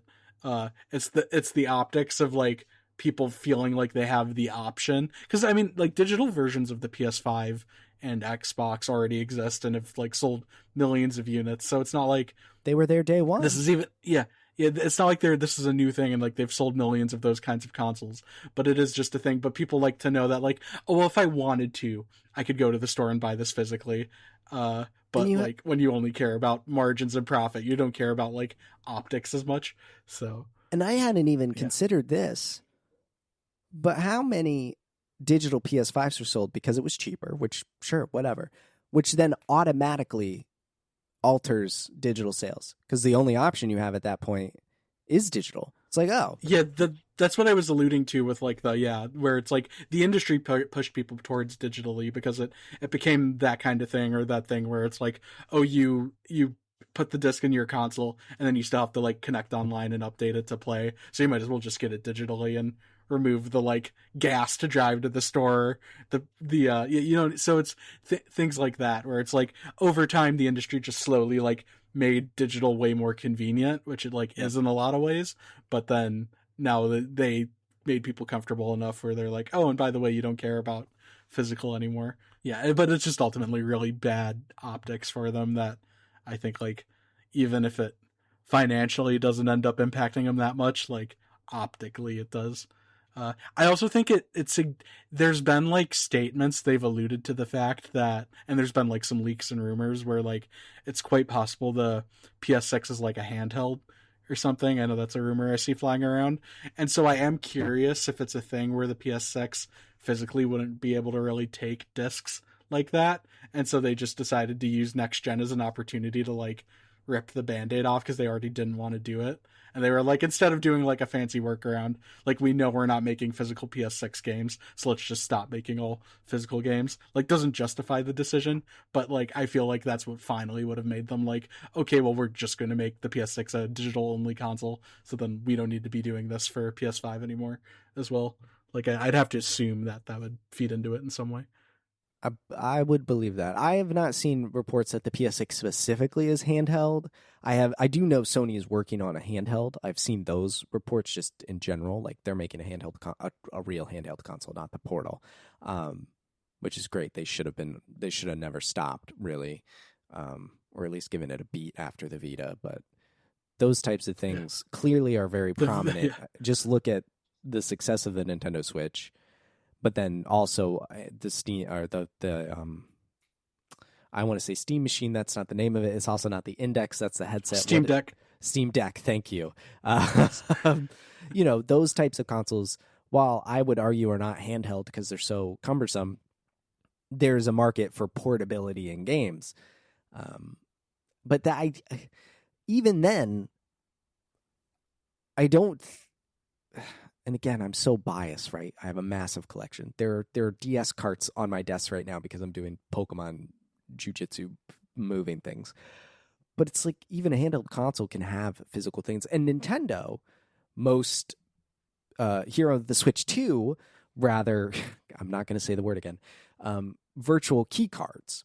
Now, game key cards. Game key cards, thank you. While I am personally not a fan of like the game not being on the cart, right? And there's different factors to why these exist. It's cheaper for Nintendo to manufacture. They can have various sizes, whatever. It still gives the consumer some form of ownership and power, at least in owning the game, where you can lend the key card to a friend. They can pop it in their Switch and they can download the game and play it.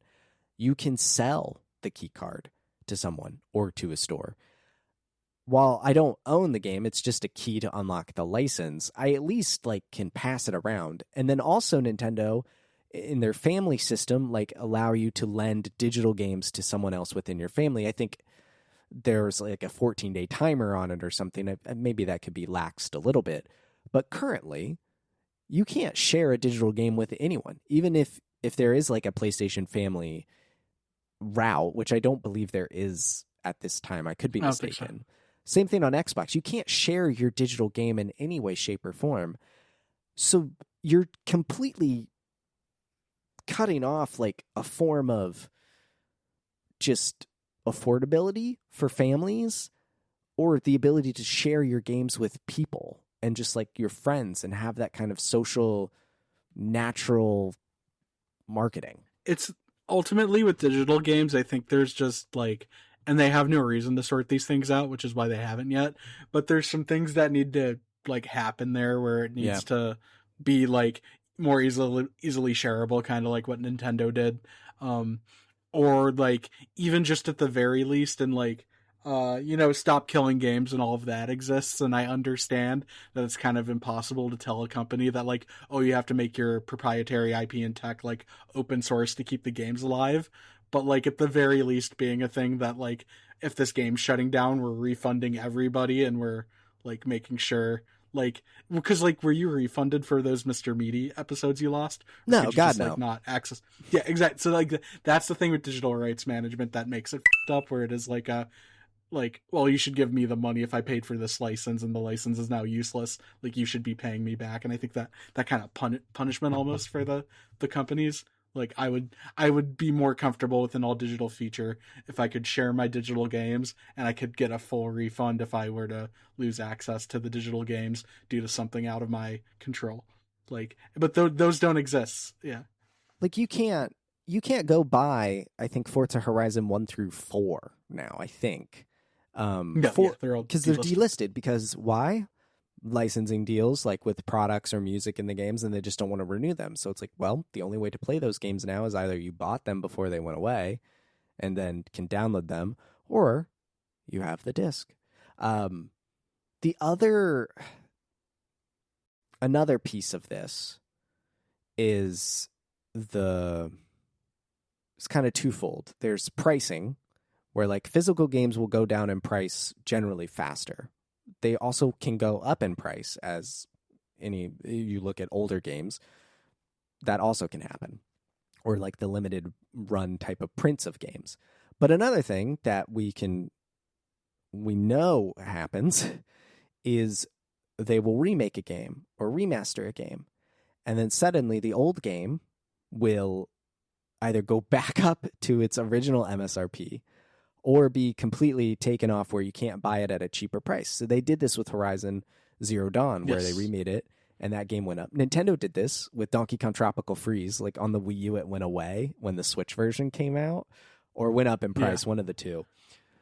So they're driving you to suddenly pay for the more expensive one. And Horizon Zero Dawn specifically, I think it was either free or a part of like PS Plus or something, and it was like, nope, now you can't do these. Or I mean, you could get it for like $10, like with the expansion. Like you could buy Horizon Complete Edition for like $10. Now I think you just can't anymore. Yeah, you couldn't do that, and so the only way to get around that theoretically would go buy a physical copy of the game. But in an all digital future, they completely control the pricing structure. And now one difference between games and Hollywood, and I'll say this at least just for Apple, I don't know how this would work on other digital movie purchasing storefronts, but when 4K was becoming a thing on iTunes and eventually Apple TV, Apple just said, if there's a 4K version of the thing that you bought, you get it for free. That would never happen in a video game, even if we take remakes out, like full ground up remakes, which are obviously very dev intensive, resource financial intensive. Just like the remaster. Oh, here's like its sharper graphics. You would never get that for free. Now, I suppose in part that's baked into some consoles. Like the PS5 can run PS4 games at better performances or whatever. But like an official up-res version, they would make you pay for that. And definitely would. And it's like in an all-digital future, there's just no way. You have to succumb to their terms. Like whatever the price is what they say it is. Whatever version it is the version they say it is. So then you're losing. I mean, and also like another thing where it's like, I think Xbox is rumored to have some like digitizing strategy to account for this. Yes. But then the other thing is like, if you buy like all these physical PS5 games, like even if the digital versions are just backwards compatible with PS6, like if you own the PS5 games physically, presumably like you're just not going to be able to play them on PS6 because you own them physically. which like feels messed up because you paid for the physical version. So it's like, yeah, and that's where like the rights, digital rights management, or no, that's DRM, that's a different thing. But like that's where the rights of the consumer with like digital content like needs to improve, because it's just like so just like platform friendly to the point where it's like actively worsens the experience for the user. I know this doesn't mean anything on a spreadsheet, like, which clearly is a driving force behind this decision in this direction in general.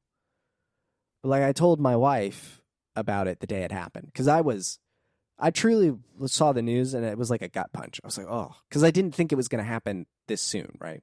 I was kind of really distraught that day. It really threw my whole day off.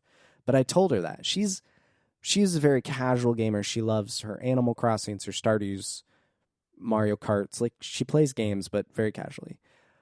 But she looked at me and went, "Really?" She could not. That's what I mean. It's an optics thing. It's the, like, you want to know you can walk into the store and get the new Mario game or the new Halo or the new God of War, where it's like, and it's one of those things where you're actively hurting your own optics and reach. Where it's like, even if physical media isn't necessarily selling, just like having PlayStation games in the store reminds people that PlayStation exists. And so in that way, I think it's ultimately beneficial to the brand to be like, oh yeah, I walk in past the PlayStation games at Walmart. Oh, I should go buy that game I want on a PS5. Now they just won't see that, and they just like won't get a PS6, and they won't buy anything on a PS6. And I wonder, and it's something you can't spreadsheet, which is why like the companies don't account for it, because it's not something you can quantify. I think these were official statements, but like that they would still have their games in retail with their retail partners. Like, you could still go buy Ghost of Japan 3 at a Best Buy or whatever someday. But so that I think then the implication is, well, there will be a box in the store. It'll just have a code inside. Yeah. The GTA route, yeah. Yeah, so you can keep that, the optic part of it's in the store. But I just wonder, like, I can't help but think, hey, I'm walking into the store, or I'm online, I'm on Amazon trying to buy a PlayStation 6. It's $1,000. And then you see, you're like, well, what games are there? And it's like, you don't even get the game with it. I feel like that wouldn't go over well, or would make it like, well, gosh, I'll go buy the Switch at $500 or something. Yeah. Or I think I have a 3DS buried. Like, let me go online and see if I can get some old 3DS games I'm nostalgic for and buy those used instead of buying the PS6.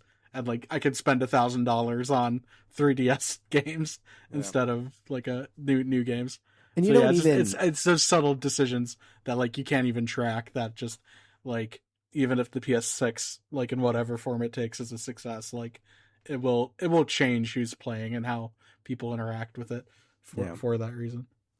I think the other angle, I'm curious what you think about this, is the boutique shops, both local mom and pops. I'm fortunate to be around a lot of local video game stores.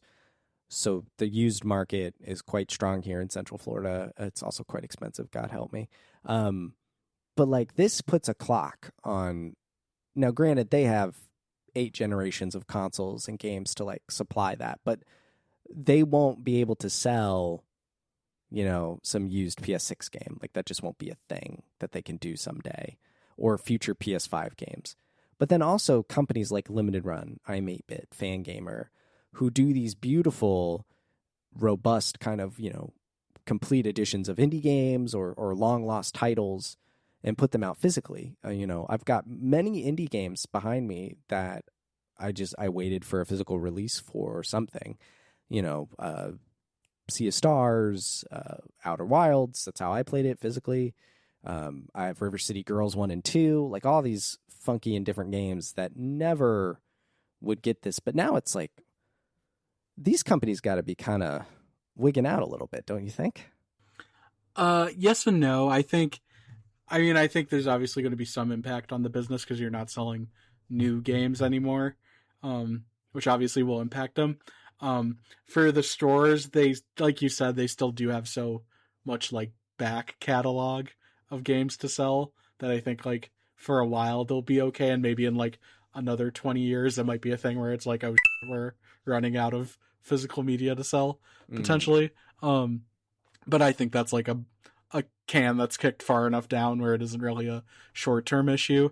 But then what I'd expect is like for those other companies, they'll exist, but it'll very much either be A, we're just doing collectibles now, or B, we know it comes with a code, but we're going to make the physical version very fancy. So like maybe PlayStation or Xbox will partner with a limited run to say like, hey, we're going to do a limited run version of Halo, and if you get it, you get this nice steel book and like Master Chief's helmet or something if you pay us like 150 for it. And I think so they'll basically become more like collectible companies, and because there are collector's editions that don't come with the game that already exist. I remember Wolfenstein infamously, and I mean all Sony games now, surprising to me, again, there's no Wolverine collector's edition whatsoever, but when they did Spider-Man, it was just a code in the box. God of War code in the box. Logan. Yeah, all 18 inches, yes. Yeah. No, but no, so ultimately I think it pivots more to like physical becomes even more like boutique, more collectible driven, more, and in turn unfortunately more expensive. Right. Where it does, like you already seen Nintendo do this, where like I remember like I was interested in buying the new Yoshi game. I almost bought it at a GameStop. And then I was like, this is cheaper at home, and I went home and bought it digitally. So like, but I mean, at least I had the option there. Like, but it is that thing where it's like that tricky situation though, where it's because it's more expensive, and if you make that more than $10, and it's like, oh, I could either like buy this indie game for $20 on the store, or I could spend like $60 and get like a physical version that has a code and a plush. Like people might not buy the game physically or be able to experience it because they would have bought it physically, but they can only get that very expensive version. So I think you kind of bring up a really good point though. The indie game and all the physical versions, indie games usually have their physical versions come out after they've already been out, and usually also are quite successful. So that option already exists. And like, so if you do want it physically, odds are you're willing to pay more. But then yes. Nintendo is kind of trailblazing a little bit, or doing the thing that I think a lot of people thought started to be happening to begin with, which is the digital version is cheaper than the physical version because those costs are... I would say the physical version is more expensive is how I would frame it, not that the digital's cheaper. Yes, no, you're absolutely right. That's the correct way to phrase that, is the physical version is more expensive. Why? Because there's more costs associated with it. And I say this from a place of I'm an adult and I have disposable income. If I was a kid when this was going on, this would not be the case. But like, I bought Mario Kart World physically. I paid the extra money, both on top of the fact it was bundled with the Switch 2. Like I could have saved $30, but I paid for the physical version because I wanted it physically, and I was okay with that, and I made that choice. But if I wanted it cheaper, it was there. If I wanted, and I think what's interesting though is at least this summer, retailers have been marking down Nintendo Switch 2 exclusives $10 to match their digital ones up until release. Yes. And that is competition in the market. And that's gotten people, I think, to buy a lot more games from Walmart because they kind of started this trend. But that's also interesting, I think. And like that whole dynamic and possibility goes away when it's digital. Yeah. Yeah, no, for sure. Yeah, it's fascinating. It's it's kind of hard to tell where it'll go, but yeah, it's definitely like cool in some ways that they maybe will put more love into the physical versions because they're more expensive potentially, or talking about the more like collector's editions type stuff. But yeah, it's like, but that doesn't account for the people like who either with like obviously like I also have disposable income to buy games. It's work, so I get a lot of games for free. But like the people who don't have the money to spend and could get a physical used game cheap and can no longer do that. The people in an area of the world where they don't have a good physical collection or the money to like get stuff, like can't get it physically. Like there's just those scenarios that like Right. kind of get screwed when it's like, oh, we have more expensive like code or codeless like physical editions.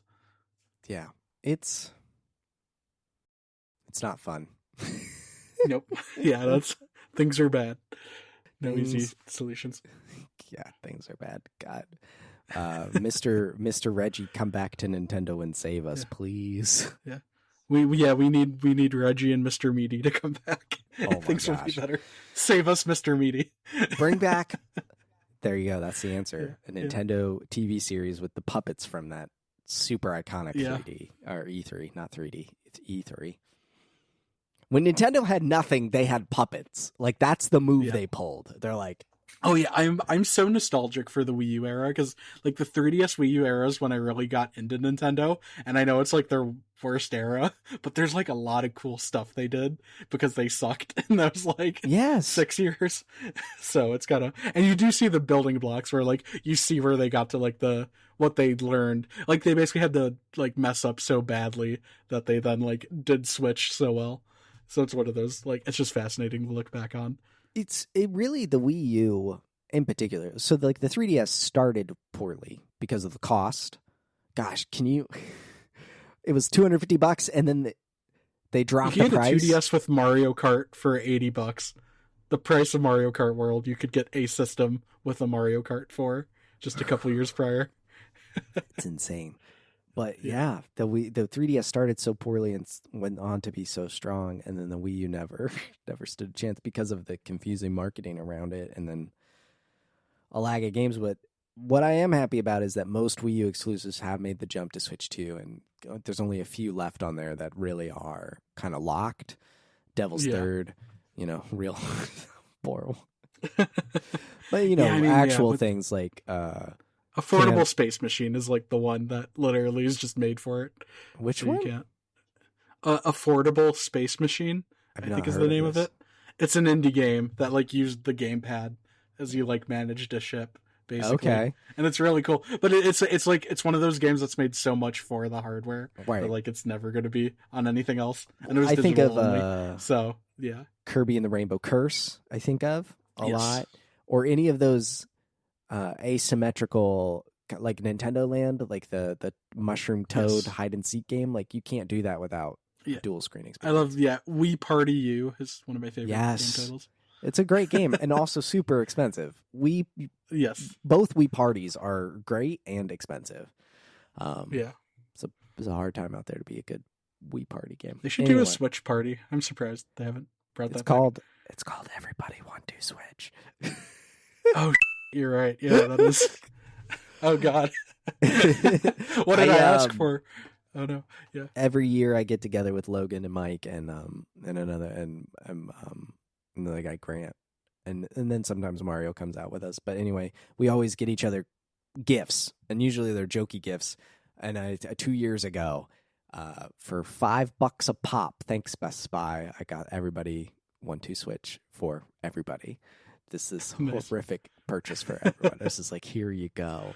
Now put on your horse hat and let's play. Nice. Oh, well, I think that does it though, Tomas. Thank you so much for coming on the show. This was an absolute blast, and I hope it's not another 4 years until I have you back on.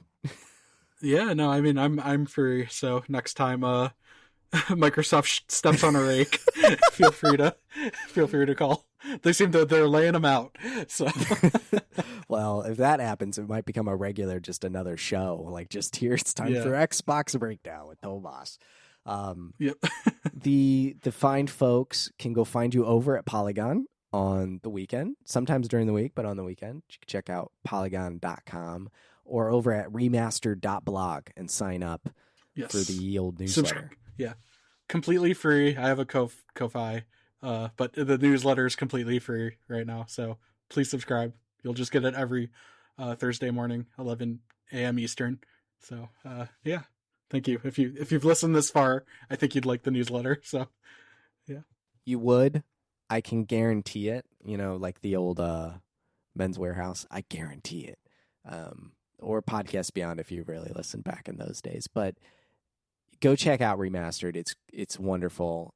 If you would like to check out links to anything we talked about, which is a lot of stuff today, check out your podcast player, or you can head over to maxfrequency.net/MFP/55. You'll find all the links that we talked about. If you'd like to listen to my other show, Chapter Select, you may do so over on the blog or at chapterselect.com. Tomas has been on a couple episodes. The Wii U with Color Splash, and the 3DS with Pokemon X and Y. So you can go check out those episodes and seasons. I promise Castlevania is coming. I'm playing Rondo of Blood on my PSP, which is right here within arm's reach. So I promise it's in production. There will be more episodes. The Sons of Sparta one is almost done in the editing bay too. So everyone go check those shows out. But until next time, adios.